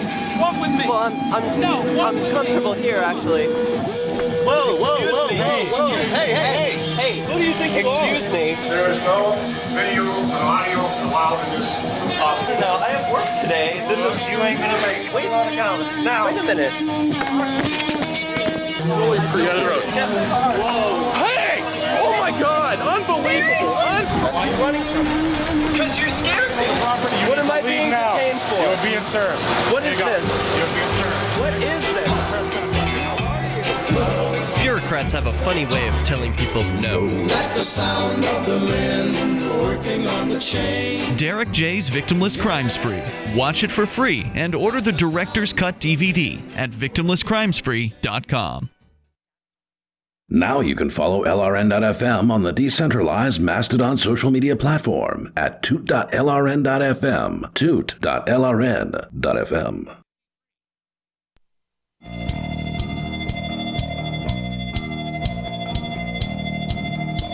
It's Free Talk Live, open phones for you to call in, take control of the airwaves, bring up what you want. Our number is 855-450-FREE like freedom. That's 855-450-3733. Some pretty interesting reforms. Most so far, I would say 90% plus we've agreed with from the Seattle group that, or at least part of the Seattle group that has taken over the Capitol Hill Autonomous Zone. And we'll continue with that discussion here. We've got more of their demands, and I suspect we're going to disagree pretty vehemently with some of them coming up very, very soon. But most of their criminal justice reforms sound pretty good so far, like abolishing the Seattle Police Department, releasing peaceful people from prisons, maybe even abolishing prisons entirely. So with you tonight, it's Ian. Nobody. And Chris. And also, don't forget, check out Bitcoin.com to learn about Bitcoin and Bitcoin Cash, cryptocurrency in general. It's a good time to learn something new. You know, things are changing all around you. The money's going to change too over time, especially with all these digital options coming into play. You ought to take a little bit of time to get the basics and learn them over at Bitcoin.com. They got that for you. Plus, they got a whole lot more, including a great news site that's updated regularly with information from across the planet about cryptocurrency, Bitcoin, and Bitcoin Cash. Get on over to Bitcoin.com. As we continue here with more of the list of demands from the Capitol Hill Autonomous Zone. We're still in the section, which is the largest one. There's 4 sections. We're in the section on justice, the justice system, various different changes that they would like to see. So we continue. So we were talking about they wanted to end the prisons, demand the abolition of imprisonment, specifically was number 13. And I think we all kind of agreed that given the choice, we'd go ahead and get rid of that. Yeah. You know, we would see people defending themselves if you have a right to bear arms against the bad guys, and most of them probably won't survive that. Number 14, we demand, in replacement of the current criminal justice system, the creation of a restorative/transformative accountability programs as replacement for imprisonment. So restorative justice, I think most of us libertarian types would agree with, meaning that you do some damage to somebody, you do some damage to their property, their loved ones, or whatever, you got to pay them back. Yeah. And then some, right? So not only pay back for what you damaged, but pay back for the heartache and the difficulty and the frustrations of having to repair those things, whatever lost productivity that you might have had as a result of that. I think those are all fair things to demand from somebody who has wronged you. Absolutely. And we don't see a lot of that in the so-called justice system these days. Unless it has to do with copyright, in which case... Are there restitutions in those cases? Yeah, we could. Well, right. So those are big corporations, right? Yeah, so big corporations are getting it. But the average little guy, not so much. If the cops get involved in a situation, they make an arrest, they get the conviction, and they get fines. You don't get the fines. They get the fines. They get the jail time. They get the bigger jail budgets as a result of that. And you get victimized twice. Because if this person hurt you, if this person stole from you, well, now the government gang is stealing from you to put that person behind bars and calling that justice. Yeah. When really it's just enlarging the system and empowering the system. Yeah, it does nothing for the victim. Correct. Number 15. We demand autonomy be given to the people to create localized anti-crime systems. Now, I don't know what that means exactly, but I'm in favor of more autonomy. So if that means local crime prevention methods, maybe neighborhood watch, things like that. Maybe which is basically a politically correct way of saying militia. Sure. Yeah, that's true. And they've been popular over time, the neighborhood watches. When police have failed miserably, as they tend to do, people get fed up and they say, well, we can do a better job. And then they organize and they do a better job. Yeah. I mean, there were certainly areas that were patrolled by the Black Panthers that were much better off being patrolled by them than they were by the police. Well, then they know their neighbors more, right? So they know who they're dealing with. They know when there's a strange person around that has not been around before or whatever. You can be more aware of those sorts of things if you're not the cops. Well, I mean, when you live in the community and you're not, driving in from the suburbs to police the black communities, it's no surprise that you can do a better job. Number 16, we demand the Seattle Police Department, between now and the time of its abolition in the near future, empty its lost and found and return property owned by denizens of the city. Seems reasonable. Number 17, we demand justice for those who have been sexually harassed or abused by the Seattle Police Department or prison guards in the state of Washington. Reasonable. We read a statement from a police officer, former cop, a couple nights ago. There was a really epic blog by a former cop who calls himself a former bastard cop and went into really the dirty details of what he's seen, just the horrible things he's seen not only himself do, but also his cohorts within the police department. And of course, one of those things includes extracting sexual favors from people, forced sexual favors from people on the side of the road or in a dark alleyway or whatever the police have done to people. Number 18, we demand that between now and the abolition of the Seattle Police Department, that each and every SPD officer turn on their body cameras, and the body camera video of all Seattle police should be a matter of easily accessible public record. Also agree with that one. And number 19, we demand that the funding previously used for Seattle police be directed into, and here we go, A, socialized health and medicine for the city of Seattle. Oh, God. Yeah, you knew it was going to come here. Yeah, right? no, well, and what I don't understand is what makes them think they're going to get better service in healthcare than they got in law enforcement. Right. You know, if the government hates you and they want to kill you with cops, they can also kill you with doctors. Yep. It's crazy too, because they don't even understand that they've already got to some extent this I don't know if socialized is quite the right word, but it's government, right? It's we already have a system that was heavily impacted by government and undermined our healthcare system. True. And it's been that way for a really long time. Right. Governments control the majority of the dollars in healthcare, right? Yeah. And that was true 20 years ago. If you want to fix it, you need to get government out of healthcare, not get They haven't government learned their into lesson healthcare. yet. And I think nobody's point is the best point on this. Why would you want Trump? Why would you want the city of Seattle? Why would you want the state of Washington, the very entities that have oppressed you, to now be in charge of your health care? Yeah.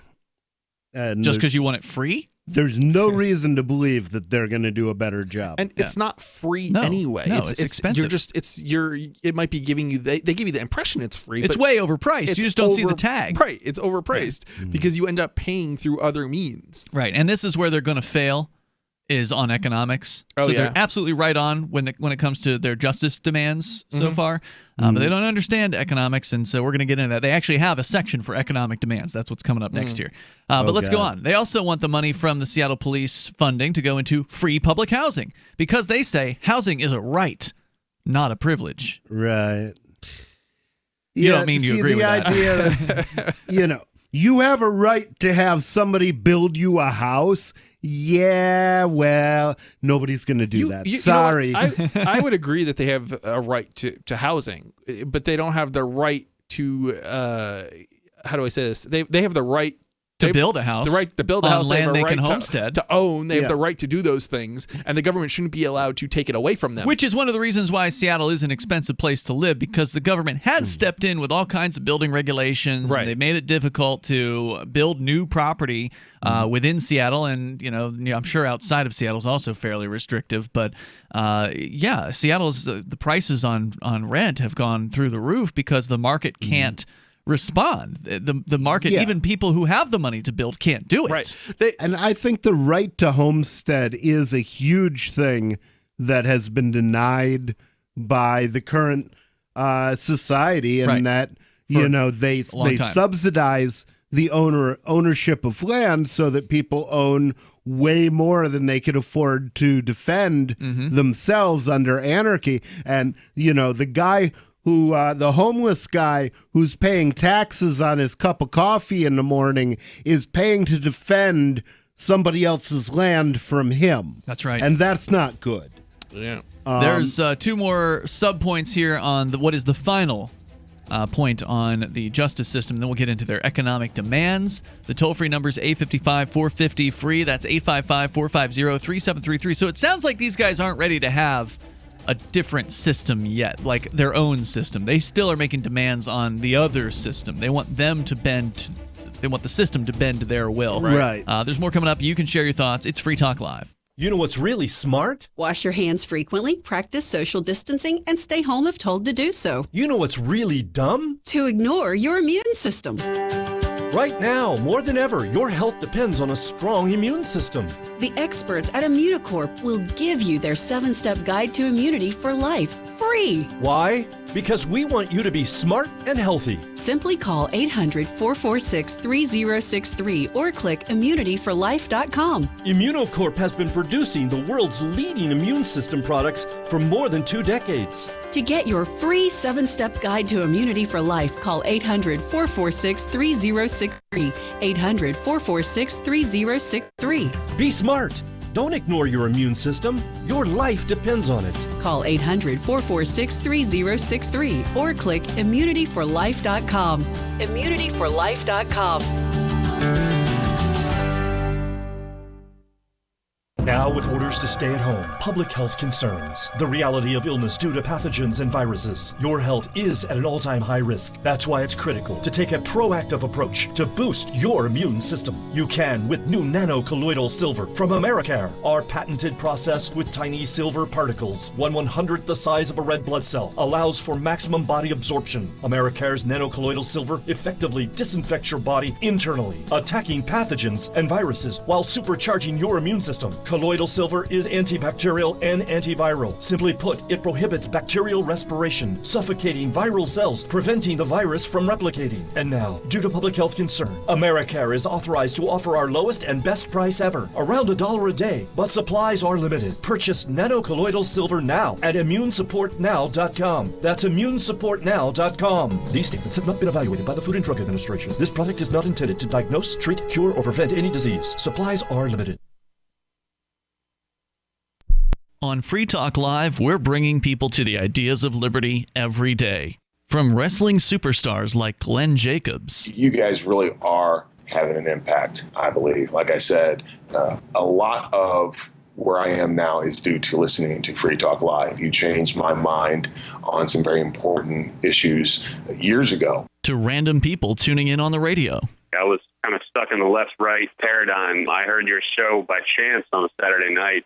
From there, I went on, joined the Free State Project, and become an amplifier. So, I mean, that's really the reason why I amp is because I know that if it wasn't for you guys being on as many stations as you are, I never would have found the ideas of liberty. Your amp will directly change more lives by getting Free Talk Live in front of people looking for talk radio online and on the air. When you amp Free Talk Live, you get perks like access to the AMP-only Facebook group and AMP podcast. Visit amp.freetalklive.com.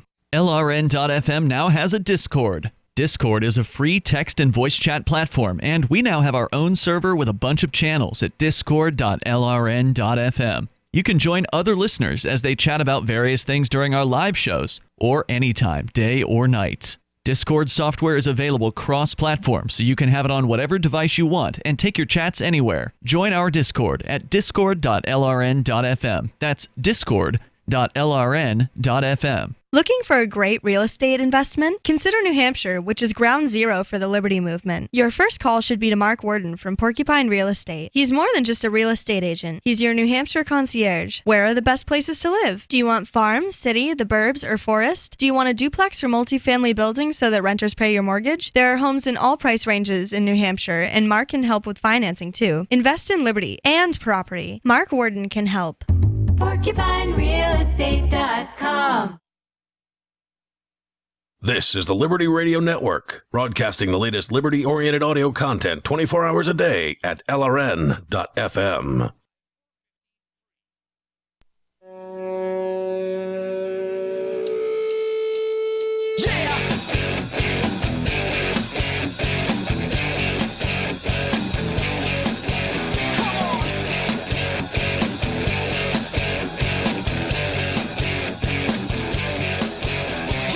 Free Talk Live. You may dial toll free here. Our number, 855-450-FREE like freedom.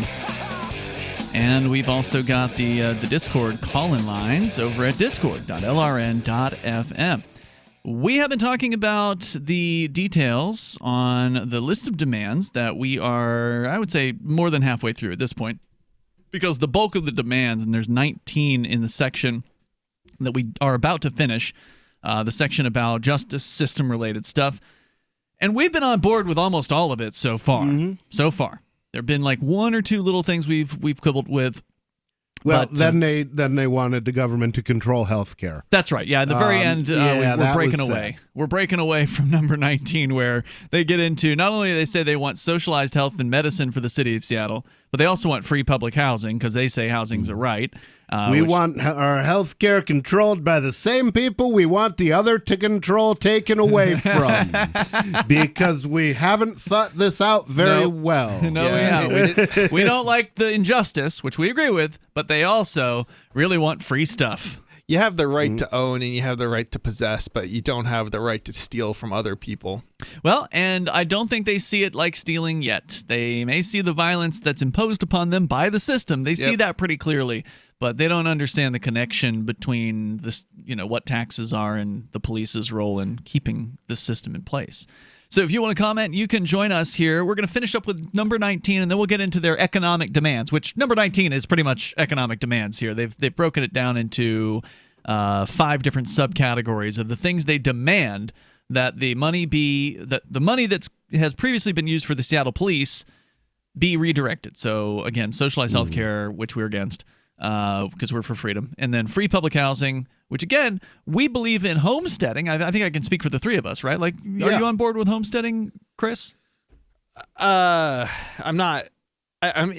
Look, that's a good question. I don't know. Like, I don't necessarily. I don't want to say I have a particular opinion on this, but certainly. Do you think that someone who comes across what appears to be unoccupied land should be able to set up a house on it? Well, I mean, it's a good question. Somebody ultimately is claiming to control the land. It is sort of an artificial thing, and if you start developing it, then shouldn't there be if somebody's saying they have control of land, shouldn't there be some evidence of the control? Like they put up a fence, or they have an armed guard, or they have some sort of artifice to suggest to you that someone already has this land. It seems that way to me. You know, the idea. I mean, and ANCAPs have always had this. That's anarcho-capitalists have always had this kind of weird division where they say, well, property rights go on forever, but silly. But yet there is no organization to return land to you that's stolen from you. Mm-hmm. So, to me that doesn't really make sense. I mean, if you I kind of like the idea that the land is yours for as long as you choose to defend it. Yep. But once you walk away from it, it's abandoned property. Then somebody else can take it. That's kind of an interesting perspective to have, and it's kind of property. Physical property. Like I certainly believe in physical property rights. All right, like you own something, you can own something. Land is a kind of a very interesting subject because it's not something that you really possess. It's more of a concept. It's sort of like copyright in a sense. So it's one of those. Property is a concept. Yeah. Well, it's something that you can show and you can do and you can have, right? But land, but it's also a concept because there are people who claim to not believe in it. But it's not. I don't know. It's got a level of artificialness to it, right? Sure. Effectively, when we say we own property, it's effectively, what is that? I mean, it basically means that there is a government that says that this is your land, or a king or somebody who says this is your land and you can do what you want with it, or you can do certain things with it, right? Things they allow. Right. And, and that they will purportedly protect your rights to that land. Right. Which goes back to the idea of defending the thing that you have. In this case, you're using the government to defend the land. With the absence of the government, you'd have to use something else. Right. I mean, and that's the question, I mean, what is yours? How does something become yours? And I certainly, I don't necessarily. And I think these questions that you're asking would be answered in different ways. To go back to the conversation we had at the beginning of the show about the federalism of the different states, I bet you would see different property systems and belief systems kind of coming up about that in the different areas. Yeah, and pretty much, I mean, the development of thought pretty much came through John Locke, who wrote in the Second Treatise on Government, and I think that was in the 1600s, that basically when you take a piece of unowned land and you turn it into something else, like you make a ranch out of it, you make a home out of it, you make a farm out of it, then the farm is a product of your labor, and as such, it belongs to you. But he goes on to say that nobody else really has a right to complain about this so long as there is as much and as good land left for others to homestead. Yeah. And he compares it to a river, and he says that, nobody has a right to complain about how much you're drinking out of the river so long as there's water left for them to drink. As long as you don't drink it all. Yeah, right. The problem with homesteading is I feel like it goes into this kind of socialist territory where we're justifying... Well, it's not socialism because stealing. Socialism is state ownership of the means of production, right? Okay. Yeah. Fair enough. I mean, homesteading is specifically unowned land. It's not stealing. Claiming. I mean, right, but it's just a different view on property. Right. The current view on property is that you can put a fence up around 100,000 miles and say this is mine. Yeah, because the king gave you the state of Pennsylvania right. I mean, or something. The homesteading belief system would say that, well, if you're not going to do anything to actively defend it, which would cost a lot of money, right? Yeah. Like if you had to have, some guards for all that space or whatever, it's going to cost some money. And so if you just leave a property undefended and undeveloped and no one's around, that at some point the people who are taking the position nobody and I are say that, well, it's really not yours anymore. Yeah, I mean, this is one of these things where if you don't defend it, if you leave your house and you go on vacation, is it not your house anymore? Because now that is a good question. Well, and I mean, there is a question about how long would that take? Certainly, although we used to joke when we had mutualists up here, we used to joke when they went down to the store, we'd be like, yeah, we're going to homestead your apartment while you're gone. The reality was, they would not have claimed that right? They would have said, if you leave and you're gone for a long time, then eventually it's abandoned land. But, right. Yeah, I would say there would be some amount of time where if there's no evidence whatsoever that anyone has lived in a place for I don't know how many years, right? Like this would be one of the things that people would come up with, right? Different systems would arise to say that, well, once it's been abandoned for 10 years or once it's been abandoned for 50 years or whatever. And, that's the idea behind the idea of adverse possession. And the way adverse possession works is if you take up residence on a piece of land that is apparently unowned and nobody comes and tells you to leave to get out, for 15 years, then it's your land. And that's just an arbitrary number that they came up with. But, you got to figure if you're going to claim exclusive ownership of a piece of land, I think you should check in on it every 15 years, whether you need to or not. Because you don't care if you don't. Otherwise, you don't care. Exactly. Yeah. If you're not using it, then don't prevent other people from using it. Yeah, it just seems this territory, this conversation, it just seems so like, what are we missing? What are we, I don't know. I just feel like there's more to it. Well, no system's going to be perfect. Yeah, and that's the thing. It's like that's one of these things where it's like our system is not perfect by any stretch of the imagination currently, but it's a fairly clear system. It's easy to understand. If you start saying, okay, if you're rich, you get richer, and if you're poor, you get poorer. It's easy to understand, right?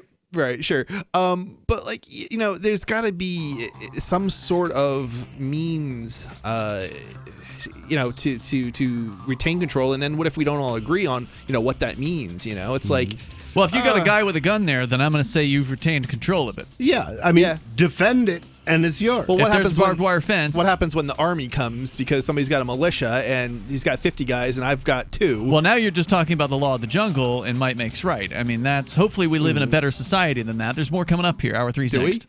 This COVID-19 thing has turned the world upside down. Regardless of what you believe about it, it has changed our lives. But what's not changed is that if you own a business, you need to advertise to reach new customers or clients. Our audience is not the kind to stick their heads in the sand during a crisis. They are fully engaged and more active than ever. Special advertising packages are available to you to help you not just recover, but thrive. Email my sales manager, Matthew at freetalklive.com. The next generation wallet is coming from Divvy. In just a few taps, you'll be able to send, earn, spend, and exchange digital money in seconds. Send money around the globe with only a swipe. Instantly exchange between Divvy, Bitcoin, and fiat right in the mobile app and withdraw directly to your bank account. Divvy already offers the first one-tap solution for earning passive income with crypto. Multi-tiered masternodes allow everyone to partake in the network. Visit divvyproject.org. divvyproject.org.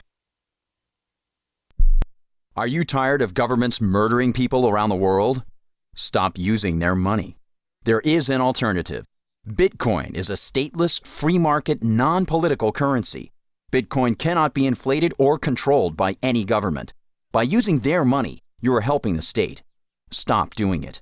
You have an incredible alternative available now. Learn it, use it, spread it.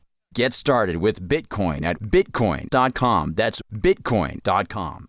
The LRN.FM social media channels have been revamped. We've eliminated Facebook and focused on other platforms like Twitter and Mastodon, the decentralized alternative to Twitter. On our accounts, you'll find posts from multiple LRN.FM show hosts together in one place. Follow us on Twitter at twitter.lrn.fm, or better yet, move to the decentralized Mastodon social media platform at toot.lrn.fm, toot.lrn.fm. I think you'll like it.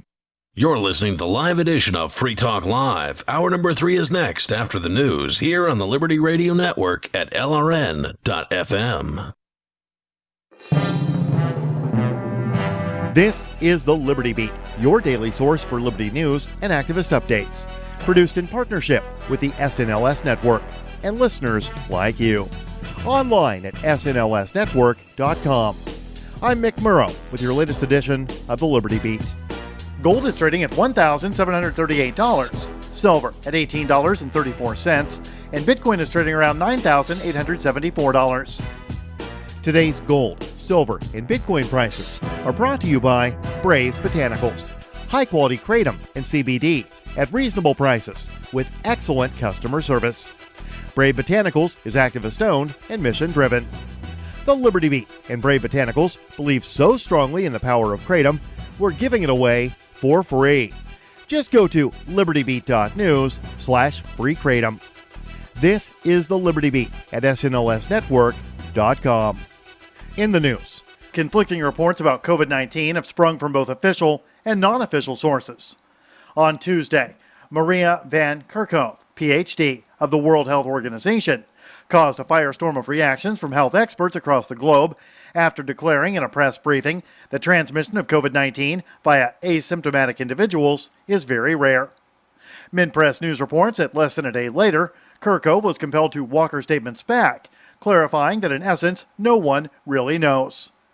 The harshest criticisms to the WHO's comments came mostly from the mainstream press, while the scientific community itself seemed more reserved, and in some cases, concurred. Professor Keith Neal, Emeritus Professor of the Epidemiology of Infectious Diseases at the University of Nottingham, conceded that the role asymptomatic transmission plays in the total number of new infections remains unclear, but symptomatic people are responsible for most of the new infections of COVID-19. Ever wonder where we find all the news to report right here on the Liberty Beat? Visit snls.news to get the world's most censored media published all in one place.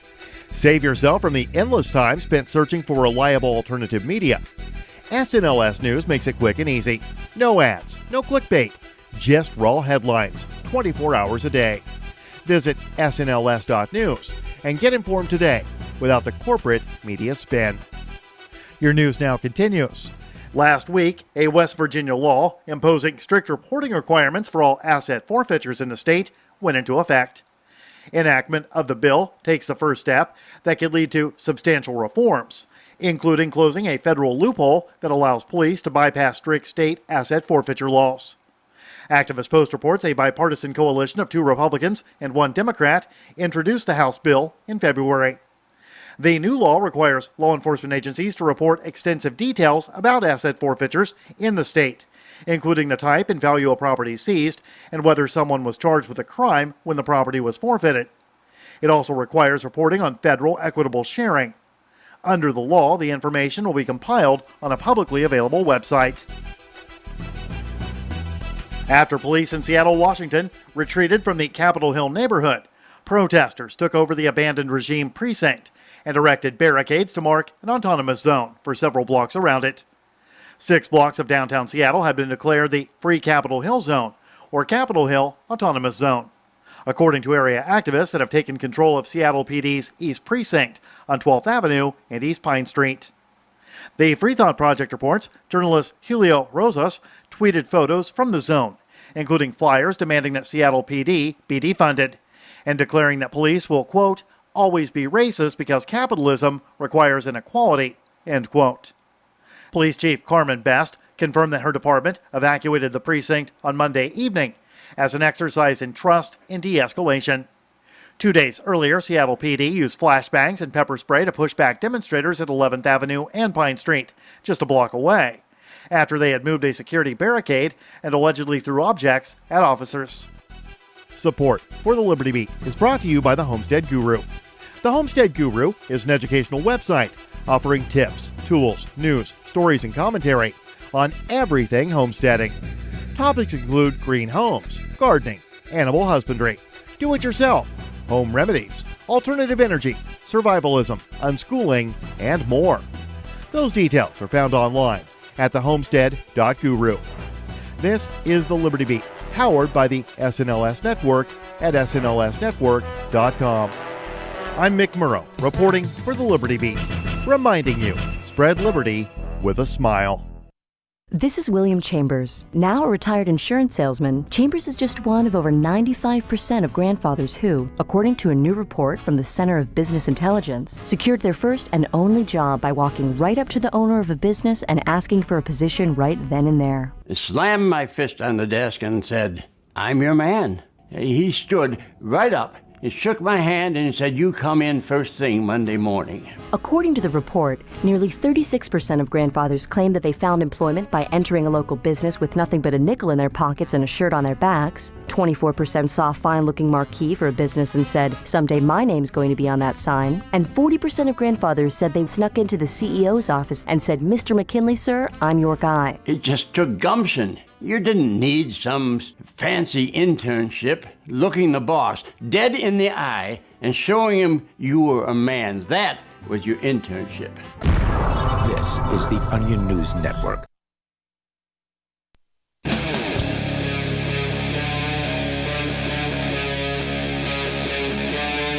Free Talk Live.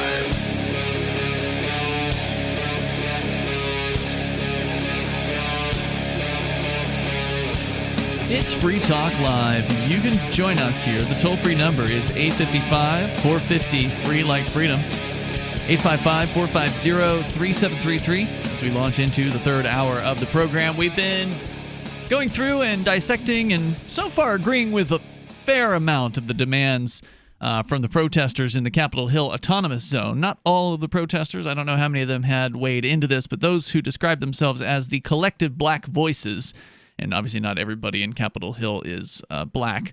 So this is their demands, and there are quite a bit of agreeable justice demands here, like abolishing the police and reparations for victims of police brutality, making officers' names involved in police brutality a public record, releasing peaceful people, marijuana offenders, for instance, from prison, There's a bunch of good stuff in here. And then we get to the not-so-good part, which is the basically demand for socialism. They want the police budget to be moved into socialized health and medicine. They want free public housing. And then part C of their demands of what they want the police budget moved into, public education. They want to decrease the average class size in city schools and increase teacher salary. So, wow. Better indoctrination. I have to wonder what their teacher pay is like now, because I know between pensions and salary relative to what they work, they get paid a lot. Yeah, in some places they get paid very, very, very, very, very well. I expect that's true in Seattle as well. And they only work 8 months a year. Correct. Yeah, it shouldn't be unreasonable to have to get a second job when you're working 8 months out of the year and everybody else works 12. So, and again, the government school system is just another part of this whole system. They've managed to rightfully critique the justice system. They're spot on their critiques there. But the government education system is just public indoctrination to get people to believe in things like the police. Remember, didn't they bring the officer friendly into your class and propagandize you about how, if you see one of these guys on the streets, they're your friend. You can always talk to them. When you send your children to Caesar to be educated, don't be surprised when they return as Roman. Item D here on the list: naturalization services for immigrants into the United States living here undocumented. They say we demand they be called undocumented because no person is illegal. I got to say I agree with I don't. one. I think we should just get rid of the distinction. Well, I see what you're saying there. I only agree with it as long as we have this system of immigration. I think that people should be able to come here. Well, I have no problem with immigration. Yeah. What I have a problem with is the designation of whether or not somebody is a citizen or not a citizen. I think this is ridiculous. Totally agree there. Item E on the list: general community development, parks, etc. This is again what they want the money from the police department to be used for. So they then get into their list of economic demands. So there's broken into a 4-part series. The first and largest part is their justice demands, which we just went through, and now on to their economic demands. Number 1, we demand the de-gentrification of Seattle, starting with rent control. Oh, God. Yes, you knew that was coming. You destroy the incentive to build rental housing. Nobody's going to build rental housing. Now, when you say destroy that's not me. Hold on, you got to explain it. When you say to destroy the incentive, most people, when they hear rent control, they think, hey, I'm going to never have to pay more than this amount of rent for the rest of my life. That sounds pretty great. That's good. Sure, but people build rental housing because they intend to make money by doing that. And if you destroy the ability to make money by owning rental property, people will just stop building it. Yeah, I mean, it's kind of funny because you're actually kind of creating an elite class amongst the people who end up getting that subsidized housing, because the housing doesn't get built anymore. So it becomes even smaller and smaller relative to the.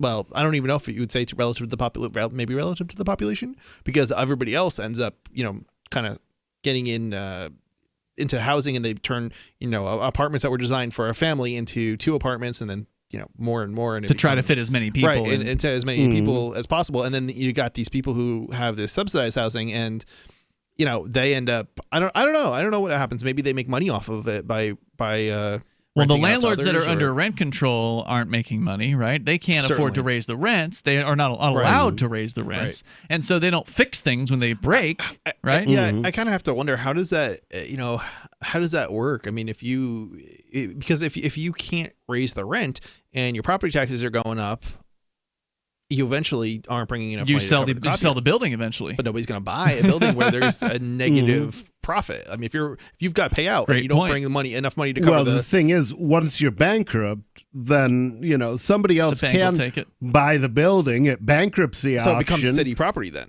It could, or turn it into a real slum. Yeah. So there you go. So it's one way or the other. It's a disaster when they implement rent control. Again, these people aren't known for economic understanding. The lefties, basically, they generally don't think about these things. real far. 2 on their list here of economic demands. We demand the restoration of city funding for arts and culture to reestablish the once rich local cultural identity of Seattle. So government-funded arts and culture. I really want to know how that's going to work. I mean, well, they take money by force and they give it to artists. They give it to the artists who are politically powerful instead of the ones that people want to actually go see their art. Does that make any sense at all? Because you end up with this like corporate like art that's not really art, and you push out all the people who are like artists to places that are cost effective to live. So you don't really have artists. You have like well-connected individuals that become an elite that aren't you're not getting artistic elite. Right. They're not actually artistic. They're getting paid to do something that they're not capable of doing. Well, maybe they are capable. I mean, who knows? Maybe certainly some real artists have gotten the art subsidies over the years. I'm sure no doubt about that. And I'm sure they really enjoyed getting all that free money to do their art. But as nobody points out, shouldn't people be supporting the art that they enjoy? And that's what seems like it would make sense to me, but that's not. If you have central bureaucracy involved, then you've got people who may not agree with particular art being forced to support the art that they don't agree with. Maybe the art has a political opinion, for instance, that they would rather not put their money behind, but now the government is forcing that to happen. Well, right. And would these people who are wanting this, because remember, they may be able to see what the benefits are, right? There's the seen and the unseen in this case. So, we get all this free money for art. We'll make our community more beautiful. I mean, who's against art? Well, what if it's Chris Cantwell who wants to make some art? What if Chris Cantwell comes into, but for those that don't know, he's a racist. Yeah, what if racist white supremacist Chris Cantwell rolls into town and decides that he's going to set up an art shop and he's going to start drawing Hitler mustaches on everything? I don't know what the hell Chris Cantwell would do for art, but if you're going to give it out to some people, then you have to give it out to all of the people, right? Or are they going to make decisions about who gets the art subsidies and only the popular people get art subsidies, which is, of course, not the point of the art subsidy, right? The point of the art subsidy, if you listen to these folks who want them, is, well, there's these weird artists who don't have commercially popular art, so therefore they should be subsidized. And the crazy thing is this is a form of speech suppression. It's just doing it in reverse. They're effectively giving money to the speech that they like rather than the speech that they don't like, and that of course will increase the costs of the people who they're not giving money to in order to show off their art or whatever. So but they'll be on Main Street as opposed to the back alley. They think it'll be the people they like, but if it's everybody who applies, which is the way the courts will enforce it. Maybe, but I'm assuming that it's going to be, I'm going to give money to, the politicians are effectively giving handouts to the people that they like speech-wise. The artists that they like. That's likely the way it would pan out. But if somebody challenges it in court, then the courts will be like, well, if you're going to give out subsidies, you got to give it out to everybody who applies. Or maybe they won't. Who knows? The courts are pretty unpredictable. But yeah, I've always wanted to get a grant from the National Endowment for the Arts to write a book called "You Dumb Bastards" about how they shouldn't have given me the money. 855-450-FREE. That's 855-450-3733.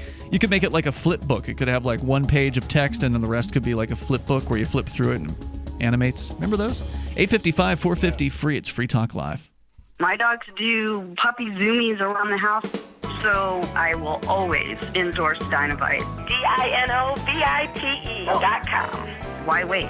Save your dog from being stinky and having hot spots and shedding and making sure that they have the proper nutrition. Get them started early. I mean, your dogs will love you for it.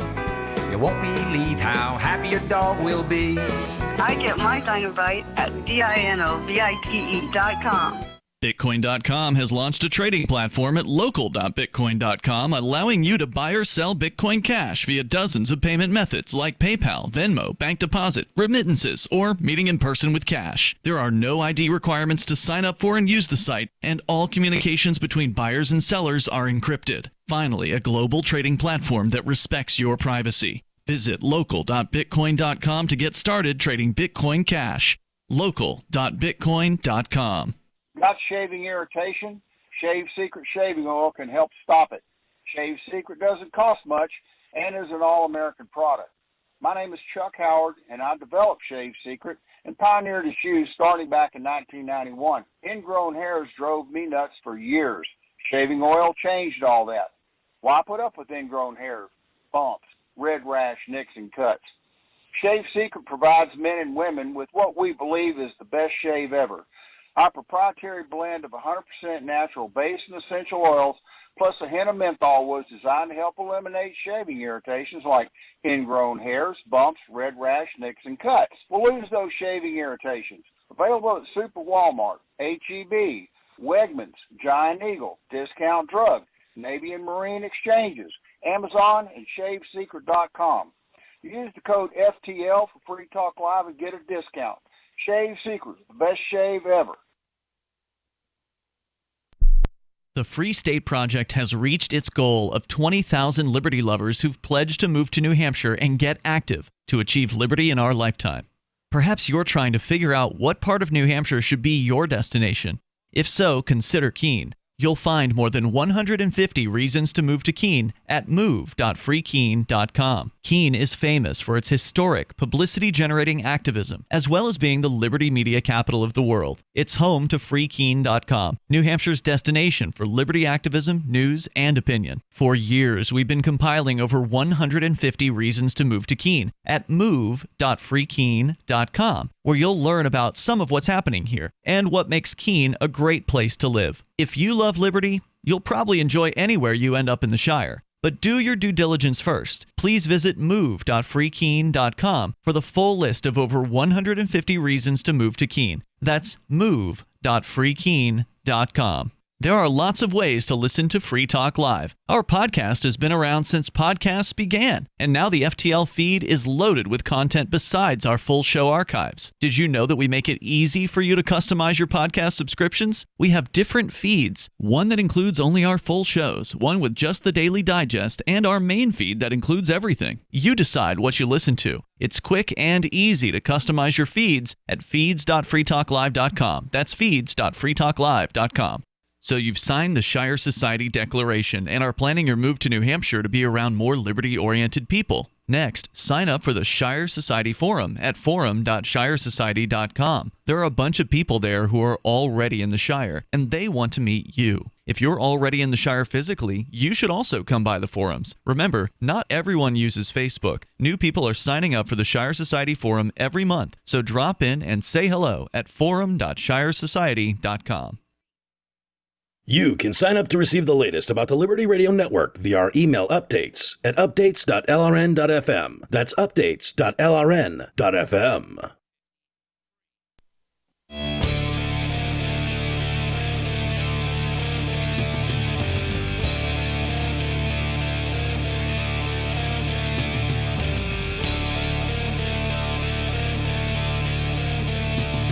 Free Talk Live, you bring up what you want here. The toll-free number is 855-450-FREE, like freedom. We're reading the list of demands from the folks who've taken over, or some of the folks who've taken over the Capitol Hill Autonomous Zone, as they're calling it, in Seattle. And you're welcome to comment. Our toll-free number, again, 855-450-FREE. With you tonight, it's Ian. Nobody. And Chris. The next generation wallet is coming from Divvy. In just a few taps, you'll be able to spend, earn, store, and exchange digital money in seconds. Divvy says you'll be able to send money around the globe in only a swipe and instantly exchange between Divvy, Bitcoin, and fiat currencies like the dollar right in the mobile app and withdraw directly to your bank account. There's no need to wait, though, as Divvy already offers the first one-tap solution for earning passive income with their multi-tiered masternodes, allowing anyone to earn by supporting the Divvy network. When the new Divvy wallet launches, because of their relationship with Western Union, Divvy will be in 200 countries, including the United States. You can learn more at divvyproject.org, diviproject.org. We go back into your phone calls, where Penguin is on the line in Virginia, listening online via the TuneIn app. Go ahead, Penguin. Hey, guys. I hope I'm finding you well. Yeah, go ahead. I'm calling from in Region 3. Just calling about some interesting things that are topical things I heard on the radio today. Really kind of inspired me to dig deeper about that. It was I think it was about I'm reading an article here too about Paul Robeson and Jackie Robinson. But anyways, it went into the whole issue with the protests against police violence and other racial issues by the black community and how they were you have different protests by celebrities, let's say sports stars. Let's say you have Kaepernick taking a knee. You have different people speaking out at different times, on a variety of issues too. Mm-hmm. And people always say this thing. They say this thing like, I want just play the sport. I don't want to hear your opinions. Just keep it about sports. Keep it about sports. But if you look historically, that's not historically what's occurred. They've always been outspoken. They were very outspoken back in the day, before the turn of the century. Back in the day, in the 70s and the 60s, they were up there with the black gloves, raising their fists at the Olympics. There were people that Kareem Abdul-Jabbar didn't even go to the Olympics. They were. Muhammad He was too Ali busy flying gave airplanes. up his career, and so they were talking about Jackie Robinson, who they actually brought up The baseball player. the house. Yeah, the great hero of American. Oh yeah, he was so great, American hero. He integrated the baseball, Major League Baseball, and they brought him before the House Un-American Activities Commission to speak against, to denounce actually communist influence in the Black resistance movement. Okay, hold on. And, You faded out a little bit there. You're saying Jackie Robinson spoke against communism? Yeah, but against the communist presence in the Black resistance movement, and they thought of the most beloved, most all-American Black guy they could think of, and the most pro-American and denouncing the communists. That's a whole other story, by the way. Athlete they could think of, the one that they could really put before everybody. He said some of the most radical things, not only then, but right then in front of Congress. He said some pretty radical stuff. He said some stuff that is beyond most of what these athletes and celebs are saying today. And he continued to, and it's a misnomer. And they said that it's a misnomer. Like, what are they? What are you referring to? Like, what are some of the things that he said that were so outrageous? Well, I got the article right here. He would just constantly speak right to I think it was the 40s, right to the congressman, talking about in front of Congress, saying that there is a struggle with just discrimination and police violence and all this stuff. I don't remember the entire quote. It's all true. And so you're saying some of the same complaints that the protesters have today, he brought up in the 40s. It's not all communist agitation, or now it's anarchist, but it's not communist agitation. It's true, and it will come to a head if this continues. This was long before, because this is when they were asked to not this is when they asked to go along, to get along, not protest before during the war. They were trying to tell them, oh, yeah, just you behave. We'll look out for you. We didn't look out for them, obviously. Well, to those people that don't want to see sports icons or Hollywood icons have an opinion, I say don't pay attention. Well, no one's forcing you to sit there and read a story about Brad Pitt or Jackie Robinson or whoever it is that's the celebrity of the moment and what their opinions are. So people are wanting to get upset. They want to feel offended about people that, oh, well, you're only supposed to have this role. Chris, you should shut up. You should just go sell computers. It's like everybody's got their opinion, and they are absolutely within their rights to express it. Thank you, Penguin, for your call here tonight. I appreciate hearing from you. So we're going through the economic demands now of some of the protesters at the autonomous zone. And as we're finding out, they don't know a whole lot about economics. They just want a bunch of free stuff, and they don't understand that there is no such thing as a free lunch and that there are tremendous costs to the free stuff that they want here. So let's get into number 3 on the list. We demand free college for the people of the state of Washington due to the overwhelming effect that education has on economic success, which is, by the way, a lot of propaganda by the colleges. And a lot of propaganda by the colleges, but it's also a matter of supply and demand. If everybody goes to college, then all of a sudden, things that you require a college degree for, the prices and the salaries commanded by those things are going to go down, whereas salaries commanded by other things will go up. And that's why you now make more money with a 2-year, plumbing certificate than you make with a 4-year English degree or a lot of other 4-year degrees. Certificate. Exactly. They've by forcing everybody into 4-year colleges. Right. They've damaged their own. They've harmed them. I don't know if the English degree was the best example or comparison, but I get what you're saying. Yeah.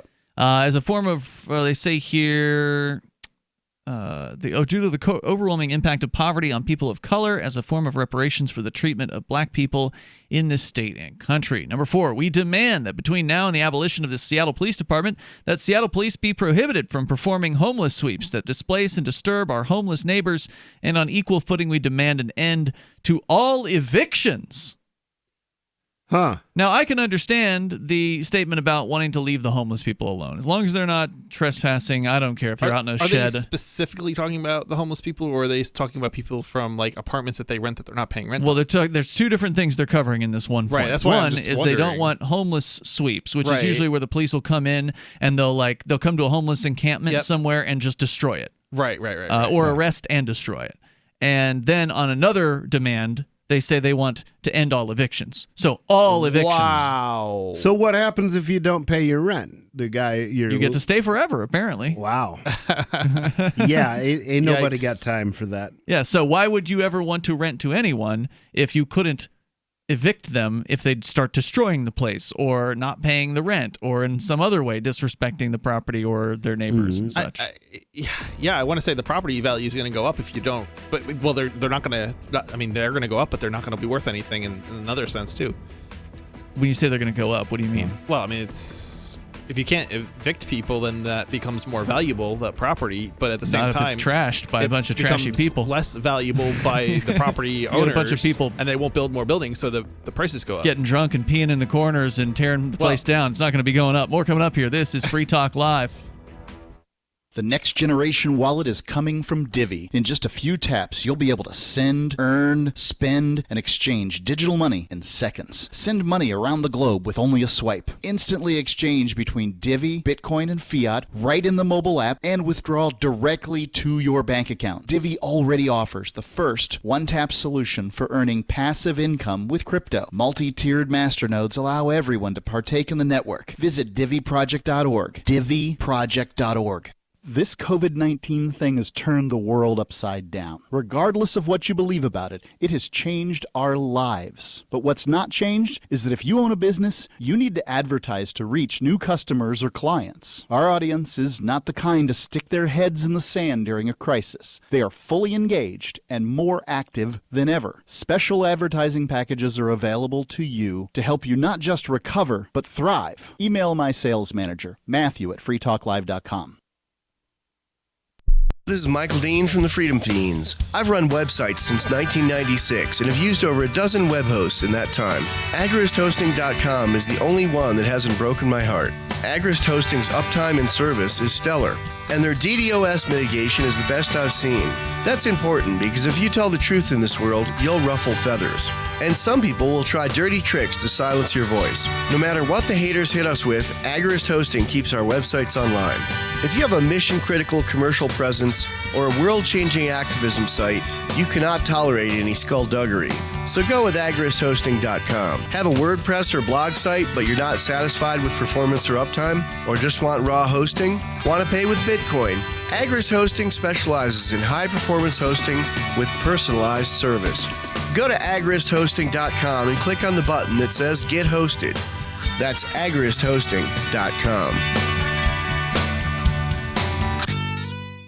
The new 4th edition of Healing Our World, The Compassion of Libertarianism, will take your understanding of liberty to a deeper level and has over 1,300 updated references, new cartoons, and a foreword by Dr. Ron Paul. With discounts for multiple book purchases, the 4th edition of Healing Our World is a great gift for the liberals, pragmatists, environmentalists, and Christians in your life who think libertarianism is cold-hearted. Get yours today at healing.freetalklive.com and use promo code FTL for a $5 discount.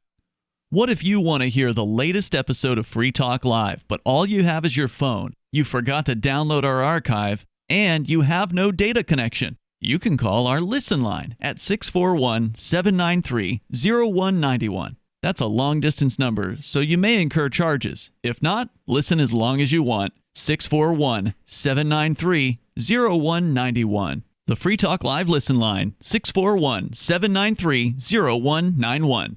We have some good news. The indictments against Ross Ulbricht in the District of Maryland were dismissed with prejudice, meaning they can never be refiled. This is especially good because those indictments contain the only charge ever made that Ross engaged in murder for hire. This was a serious allegation that Ross Ulbricht denies. It was never prosecuted or ruled on by a jury, but was trumpeted by the federal government and the media as if it were proven fact. The Maryland court held these indictments for almost 5 years, poisoning Ross's case and leaving him under a cloud of unproven allegations. As explained in Ross's appeal to the Supreme Court, the fact that the judge used these allegations to give Ross a draconian sentence of double life without parole violated his Sixth Amendment right to a jury trial. Judges are required to issue sentences based on convictions decided by a jury, not unproven allegations never even charged at trial. Although this is a positive development, the dropped indictment will not set Ross free. Now, a presidential pardon is Ross's only hope of freedom. Sign the petition at freeross.org. freeross.org. What's up next? Visit the Liberty Radio Network program guide to find out at shows.lrn.fm. That's shows.lrn.fm.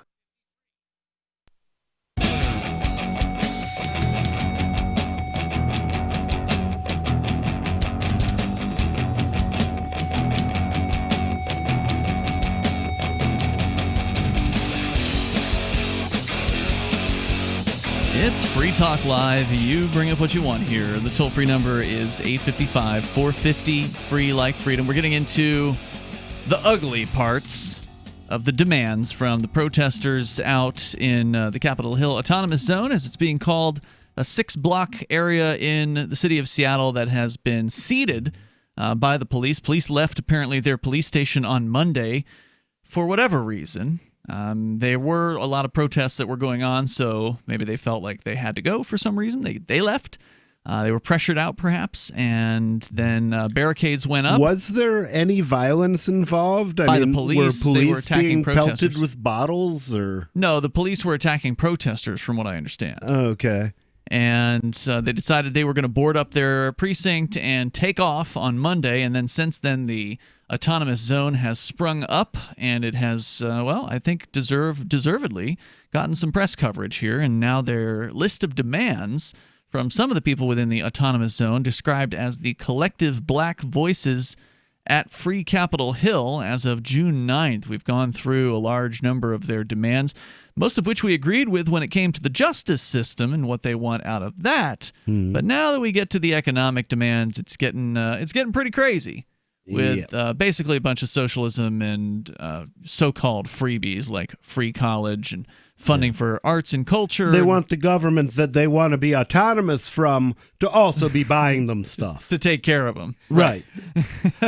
Which makes them somewhat less autonomous, I would say. It would be interesting if you could outlaw taxation and then give them everything they want.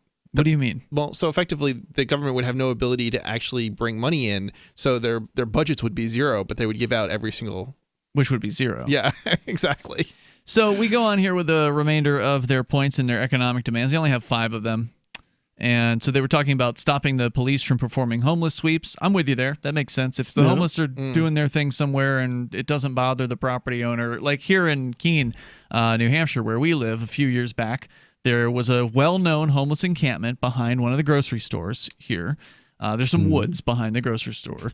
And the owner of that property, the owner of the, not the grocery store itself, but the owner of the property on which the grocery store sat, so like the guy that owned the whole shopping center, he was fine with it.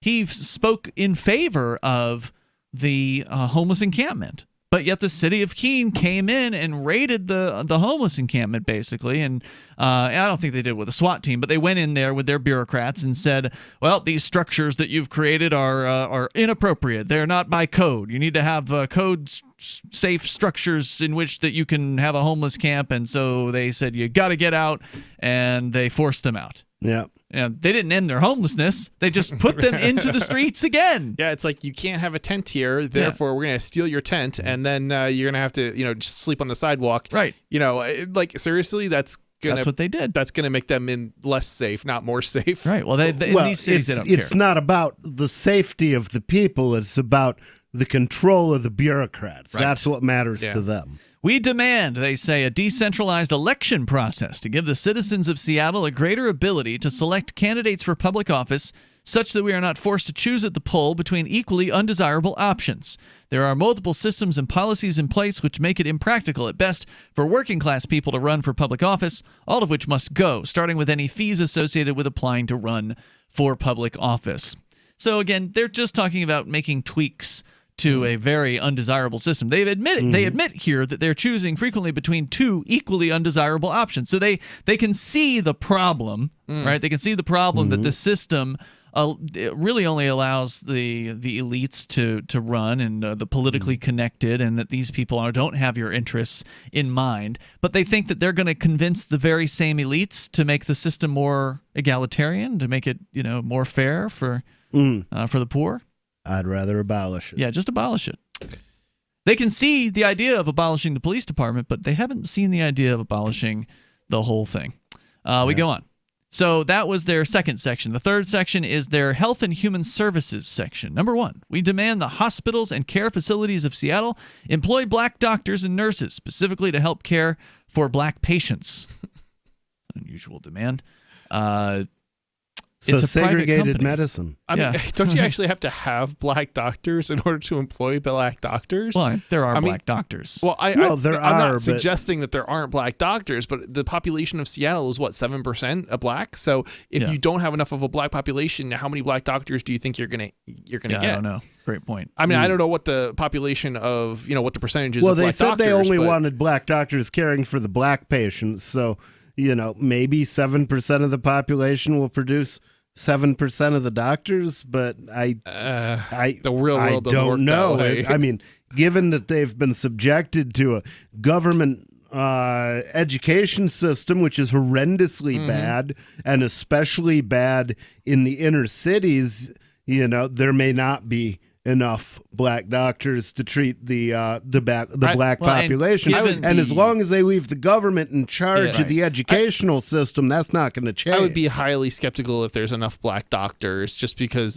Well, not to mention the AMA restricts the number of doctors, period. Yeah. So you've got a cartel, essentially, at the top of the system that prevents people from starting. Now, eliminating the cartel would be a great start. Right. And then you could probably import enough doctors from other places. So one of the problems, though, is that we also have a history of keeping black people out of colleges and universities and things like that. And you actually have to go to college for a really long time in order to become a doctor and stuff. So you actually we're still seeing probably fewer black doctors today, to this very day, as a result of that, because you don't have 70. There's very few 70-year-old doctors, right? But there's a lot of white doctors that are 70 years old, and that's just because of the historic racism and so on that's gone on. I'm actually surprised that they haven't called for universal health care in this particular document yet. Like, they've called for free school, they've called for rent control. Maybe they just overlooked it. It would seem like you'd expect them to throw that one in here, and I don't see it. Going on, they say number 2 of their list on Health and Human Services, we demand the people of Seattle. So most of the demands so far have been toward the government. Now they're demanding the people of Seattle seek out and proudly support black-owned businesses. Your money is our power and sustainability. Well, look, I will take my services from whoever offers me the best service at the best price. I buy Jamaican food here in Keene, not because it's made by black people, but I do appreciate being able to buy real Jamaican food made by real Jamaicans. So I have an interesting perspective on this. I actually don't always go for the cheapest or the best quality, because if you do that, you end up with like one company, and then they end up going downhill, but there's no competition in order to compete. So like you're better off diversifying a little bit and not always necessarily going with the cheapest or the best. Well, it depends on what you're looking for. Well, no, because if you end up always going with the cheapest or the best, you end up with a monopoly. You see well, what that's I'm not saying? true, because other people have different opinions about what the best is. And that's true. Even for me, if I'm going for the best for me, I'm going for what I want that day. Some days I want curry. Some days I want Jamaican curry. It depends. Some days I want, Thai food. Some days I want pizza. If you're talking about like food, that's one thing. But there's other, depending on what it is that we're talking about specifically. Whatever it is, if we're talking about some sort of product that's not food, a set of features may appeal to me that doesn't appeal to you. You may think a certain set of features is the best offered by company A, but I may think a set of features offered by company B beats your set of features. And so I don't think it would work out the way all value is subjective. I mean, okay, so people don't always see the value in something. Lowest price will always be true of whatever given product. However, again, not all products have the same features, even if they're competing in the same category. So lowest price per a certain set of features is also a thing. Yeah, it's true too. Number 3, he says here, or they, whoever was writing this, we demand the city create an entirely separate system staffed by mental health experts to respond to 911 calls pertaining to mental health crisis, and insist that all involved in such a program be put through rigorous training in conflict de-escalation. I'll agree with you that if you're going to have a system, that is a better situation than having police show up to mental health situations. That would be a lot better. Toll-free number here, 855-450-FREE. That's 855-450-3733. The final demands coming up on Free Talk Live. How flies defecate every 4 to 5 minutes, spreading diseases and germs. Protect your food and your health with Bug Assault, a miniaturized shotgun which utilizes ordinary table salt as ammunition. Non-toxic, no batteries required. Only $39.95. Use discount code GCN and get an extra 10% off your purchase at bugassault.com. Fire your fly swatter. Get your Bug Assault today. Oh, so you're wearing a mask every day now? Where are you getting them? The same website where I get my neck and body wraps, sunnybay.com. And they're handmade. Really? Just like their wraps in the USA. Oh, and good quality? Oh, very good. These are disposable face masks. And good price? That's the best part. I get a 10-pack for only $6. Wow.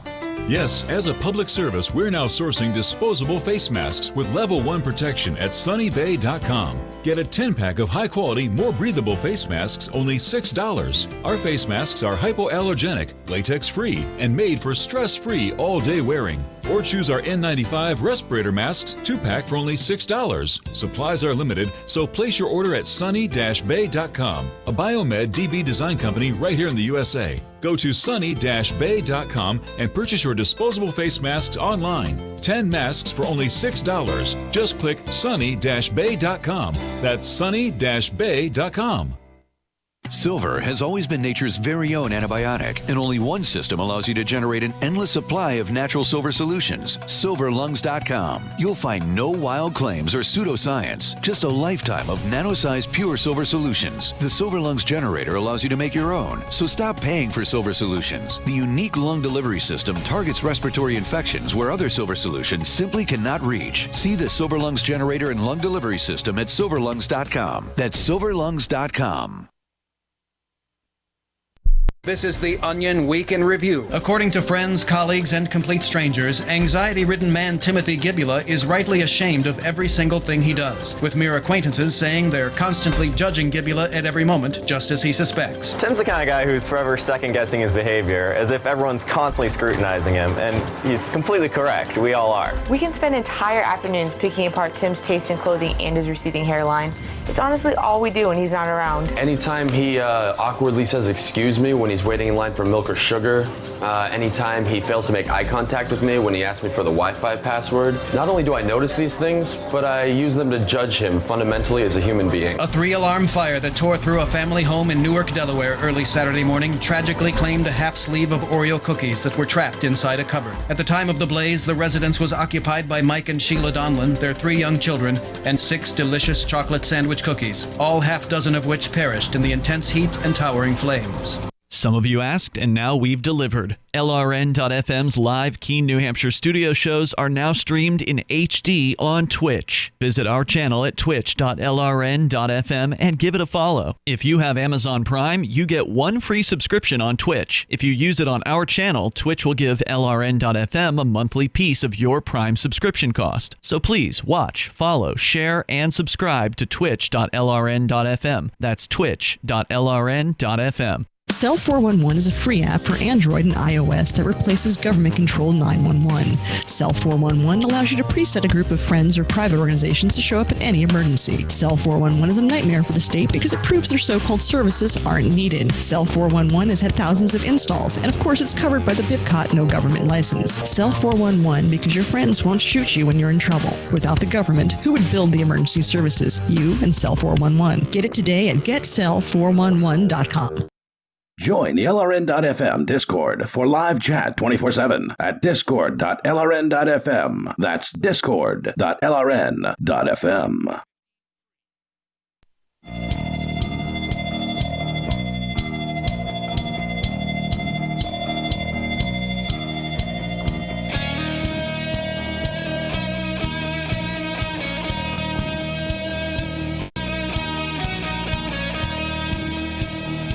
It's Free Talk Live, and you can bring up anything that you want. If you want to dial in, the toll-free number is 855-450-FREE like freedom. That's 855-450-3733. We have the Discord call-in line rooms over at discord.lrn.fm. Here in the studio tonight, it's Ian. Nobody. And Chris. And the COVID-19 thing has turned the world upside down. Regardless of what you believe about it, it has changed our lives. But one thing that hasn't changed is that if you own a business, you need to advertise to reach new customers or clients. Now, our audience aren't the kind to stick their heads in the sand during a crisis. They are as fully engaged and more active than ever. So special advertising packages are available to you if you want to advertise your thing here on Free Talk Live. You can email the Free Talk Live sales manager. His name is Matthew at freetalklive.com. That's Matthew at freetalklive.com. We got 3 more demands from a group of the activists that took over the Capitol Hill Autonomous Zone. The government left, basically. At least the police left. And they are saying these are their demands, the demands of the collective black voices to at free Capitol Hill. Now, most of the demands we've agreed with in the it's not in the economic section, but in the demands of the justice section. A lot of good ones in there, and we will post the full list of these demands on our social media over at Twitter and Mastodon and Telegram. You can find us there at twitter.freetalklive.com, telegram.freetalklive.com, or toot.freetalklive.com. Also, coming up after the radio show tonight, we're going to have Nobody Tells the Truth. Featuring you, Nobody, and I believe a special guest host. Yep. So that's on the way. It'll be on our DLive channel and on our Twitch channel, dlive.lrn.fm and twitch.lrn.fm. You're going to be the main host on the show. I don't know what you're going to talk about tonight, but that's up to you. Neither do I. Yeah. We're going to find out. Well, I do know this, that the incumbent governor in New Hampshire did file. He last-minuted it. He did the very last day, but he did file to run again for governor, even though he's become quite unpopular with a lot of his base over the last 3 months with his crackdown against business freedoms here in New Hampshire. So he's particularly weak, I think, and is ripe for a defeat in this primary. Now, it's turned into a 3-way primary in the Republican primary. Nobody. A 3-way. Yep. A woman named Karen. Oh, wow. And the governor himself. She wants to be New Hampshire's first Karen. Yep. That's right. That's right. All right, so the final 3 demands here. This is now their final section. This is their education system demands. Number 1, we demand the history of black and Native Americans be given a significantly greater focus in the Washington state education curriculum. Well, again, I don't think the state education apparatus should exist in the first place. So let's abolish the state education, abolish the state entirely, and then you can have as much of the curriculum you want in the school that you support, because you can support the schools that have the curriculum that you want with your money. Sounds good to me. Part 2, we demand that through anti-bias training become a legal requirement thorough anti-bias training become a legal requirement for all jobs in the education system, as well as in the medical profession and in mass media. So I'm not sure what exactly that means. Anti-bias training, is that like being nice to everyone? Sounds like censorship. Well, no, it means, being politically correct. Gross. is what I would take that to mean. If you say something that isn't politically correct, then you have to go through the what was it that South Park called it? The death camp of tolerance. And their final demand: we demand the city of Seattle and the state of Washington remove any and all monuments dedicated to historical figures of the Confederacy whose treasonous attempts to build an America with slavery as a permanent fixture were an affront to the human race. Do they have a lot of Confederate monuments in Seattle, Washington? I don't know. It seems unlikely. Seems a bit of a distance from the Confederacy, but regardless about this issue, and we have discussed this issue of the takedown of various Confederate monuments, I support it, but also I support only taking down all monuments as well. So not just the Confederate monuments, but any monuments to war. Take them all down, sell them to the highest bidder, and let somebody who wants to take that monument do what they want with it. You want to bid on this Confederate war statue? Now it's yours. Now you can go take it to your own private property and you can put it up there. Or maybe you outbid the people that wanted it, for putting it up, and you want to melt it down. So somebody could also outbid, and say, "Oh, I want that," and then destroy it completely for good. So that would seem to be the best way to handle it. That way there's no offensive war statues or monuments anywhere in any sort of public facade. I mean, I suspect that you're not really going to get rid of these statues just because if somebody buys them, they're going to go somewhere. As if it's their private property, I don't care. Well, I mean, put it up on your private property. It's likely to be private property in a public area. Fine. Yeah, that's fine. I'm just saying. I don't necessarily know that the people who are against the monuments or the racist monuments are going to get what they want. Well, if what they want is a society free of anything that's offensive, then yeah, they're not going to get that. I mean, what they're going to get, if you take the statues down, that's the only way they're going to get what they want, assuming they also then ban statues. They start censoring speech and so on. If you so if you let, let's say, a racist store owner buy some sort of racist statue and put that in front of their store, well, that's great, because now you know that store owner is a racist. Yeah. And so you don't have to go there and don't have to give them any money ever again. So they've essentially outed themselves in that particular way. So, I'm kind of partially on board with the whole taking down the statues, but I say take them all down.